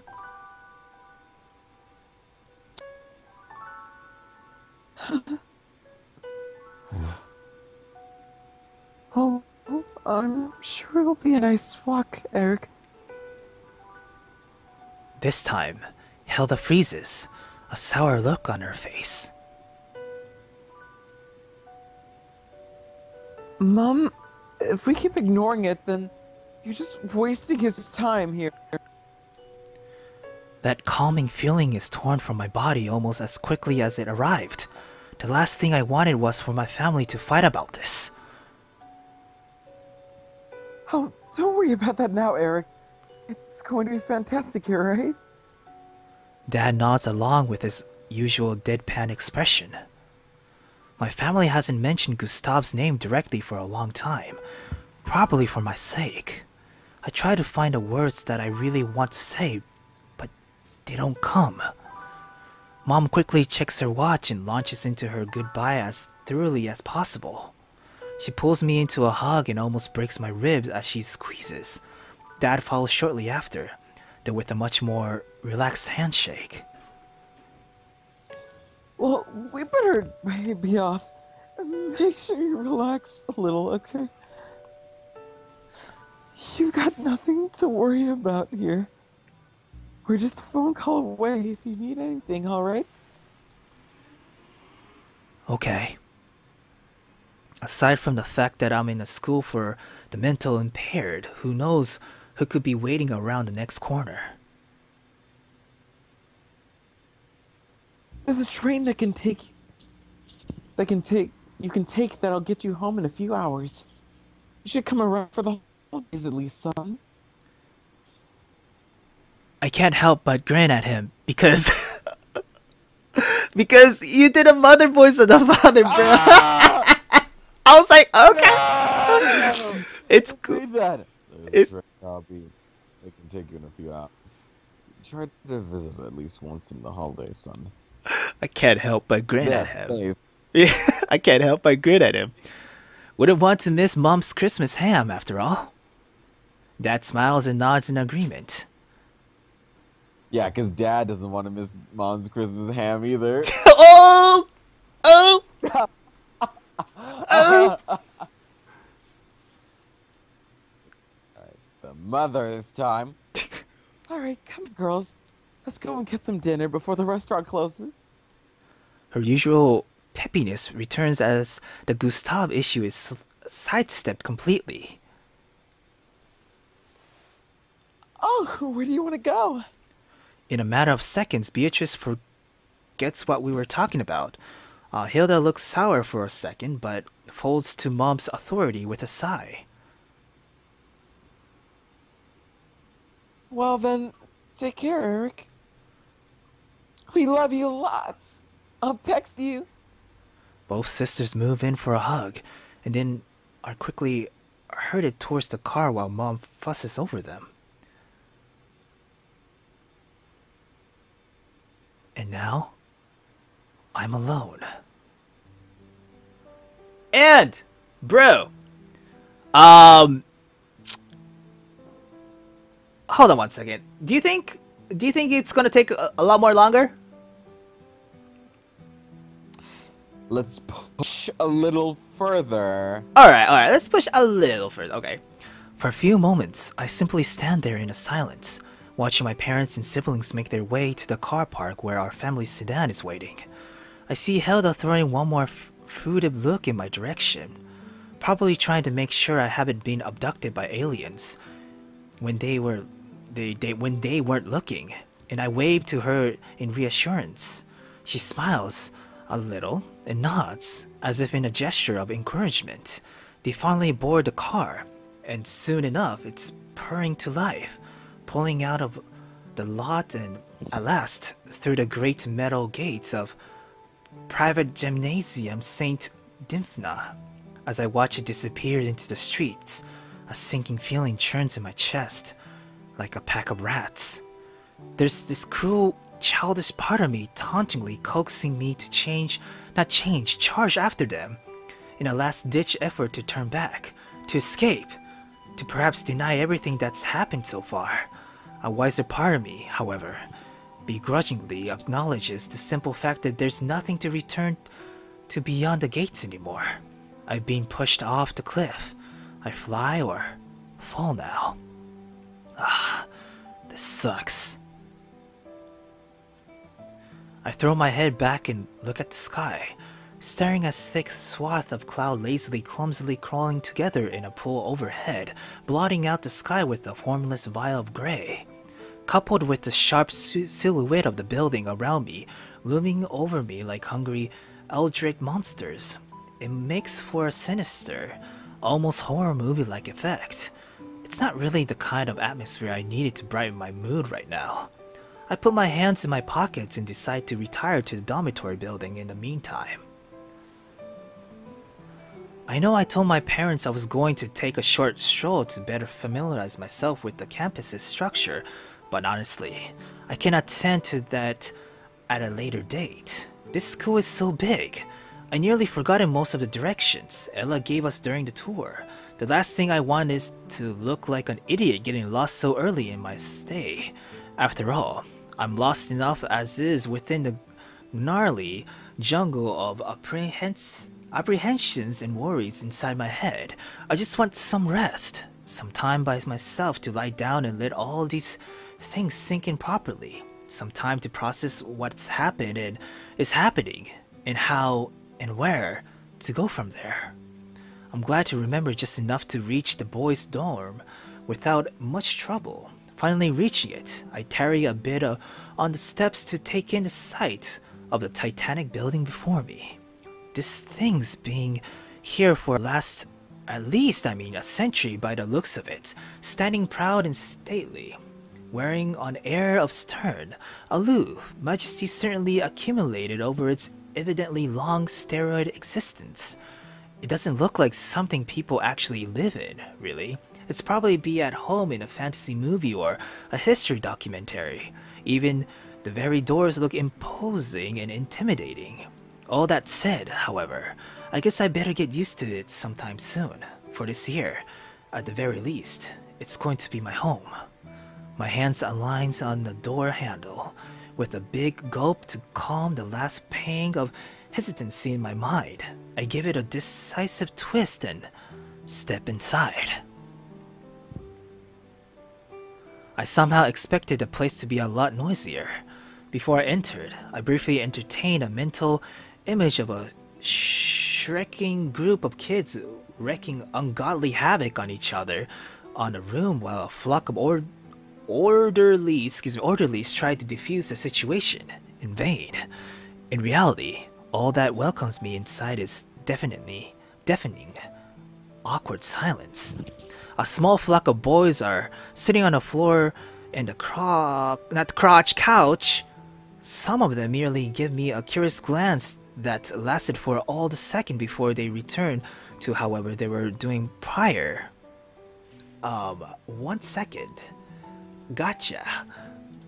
Some are playing cards, some board games, while a few others are simply immersed in their phones and music players or staring at the TV with rapt attention. How normal, relatively speaking, of course. I wonder if I should say hi to them. I'm sort of hoping to acquaint myself with my new community, but can I manage it without committing some horrendous gaffe? Can I manage it without one of them suddenly slashing my jugular with a Bruh, what the fuck are you thinking, man? Damn. Anyway, god damn it, Eric. I know, right? Yeah. What's wrong with this dude? God damn it, Eric. Get a fucking hold of yourself, man. Damn. In the end, all I do is give them a stiff nod in salutation and quickly flee to where my dormitory room is before I found an opportunity to pull myself into further embarrassment. I scan the room door I pass along the corridor.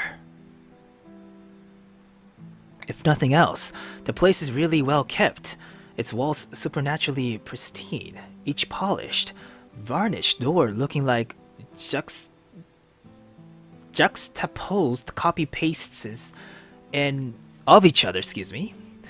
The corridor is also pretty much devoid of any sign of life, bearing the occasional teacher or patrolling guard or loitering student, none of whom give me so much as a second glance.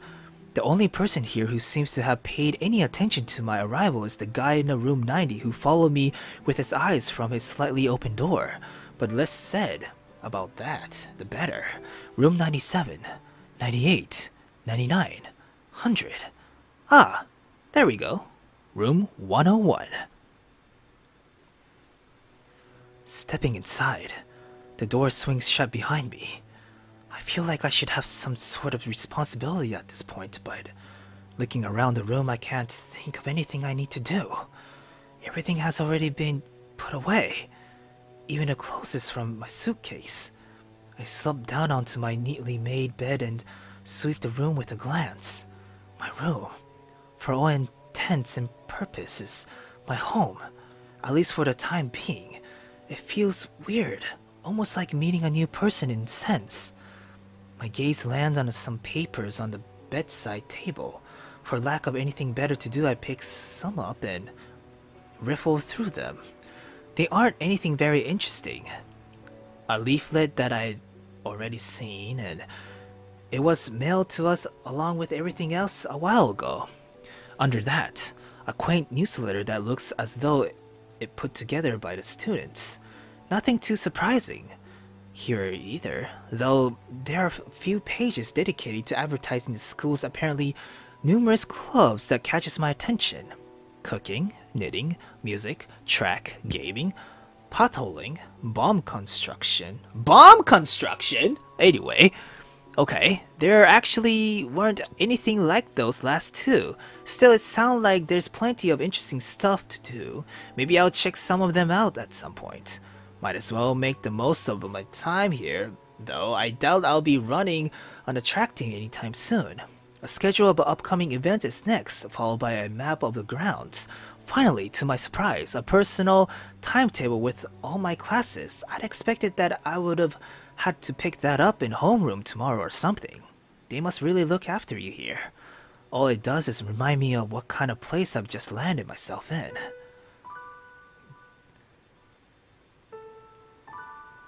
Should we continue, bro?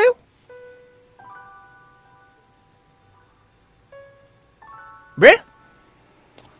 I feel like we should just wrap it up here. Alright, so, yeah, because I feel it's gonna actually take more, and I bet more characters gonna be introduced in the future as well. You know what I'm saying? Yeah? So, yeah, yeah, so we're gonna stop right here. It's been like 2 hours-ish or so, so Bruhz will continue. Does next week sound good to you? Bill? Bill?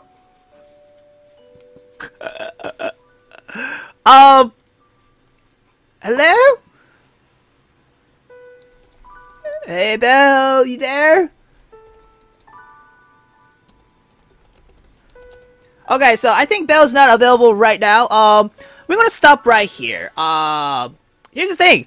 I'm really digging almost everything what is happening right now in this game. And I'm really excited to see other characters, you know what I'm saying? Yeah, so for those who love what you saw today, yeah. Thank you very much for watching, man. We'll see you guys next week for sure. Probably Thursday, and right after probably this live stream show, right? I'm gonna upload a video that was made for a it's like an update video for scheduling today's live stream show video, you know what I'm saying? And I totally failed to make it in time. So yeah, I'll let you guys know what the hell was going on during that video and such. So yeah, yeah. Again, sorry about the technical difficulty at the beginning, and I hope to see you guys next week. So, Bruhz, oh, I think Skype is digging us around. Okay, so Belle is having us, or we, excuse me, having a Skype difficulty. So, Bruhz, thank you very much for watching. We'll see you guys next week. Yeah. Later, Bruhz, and take care.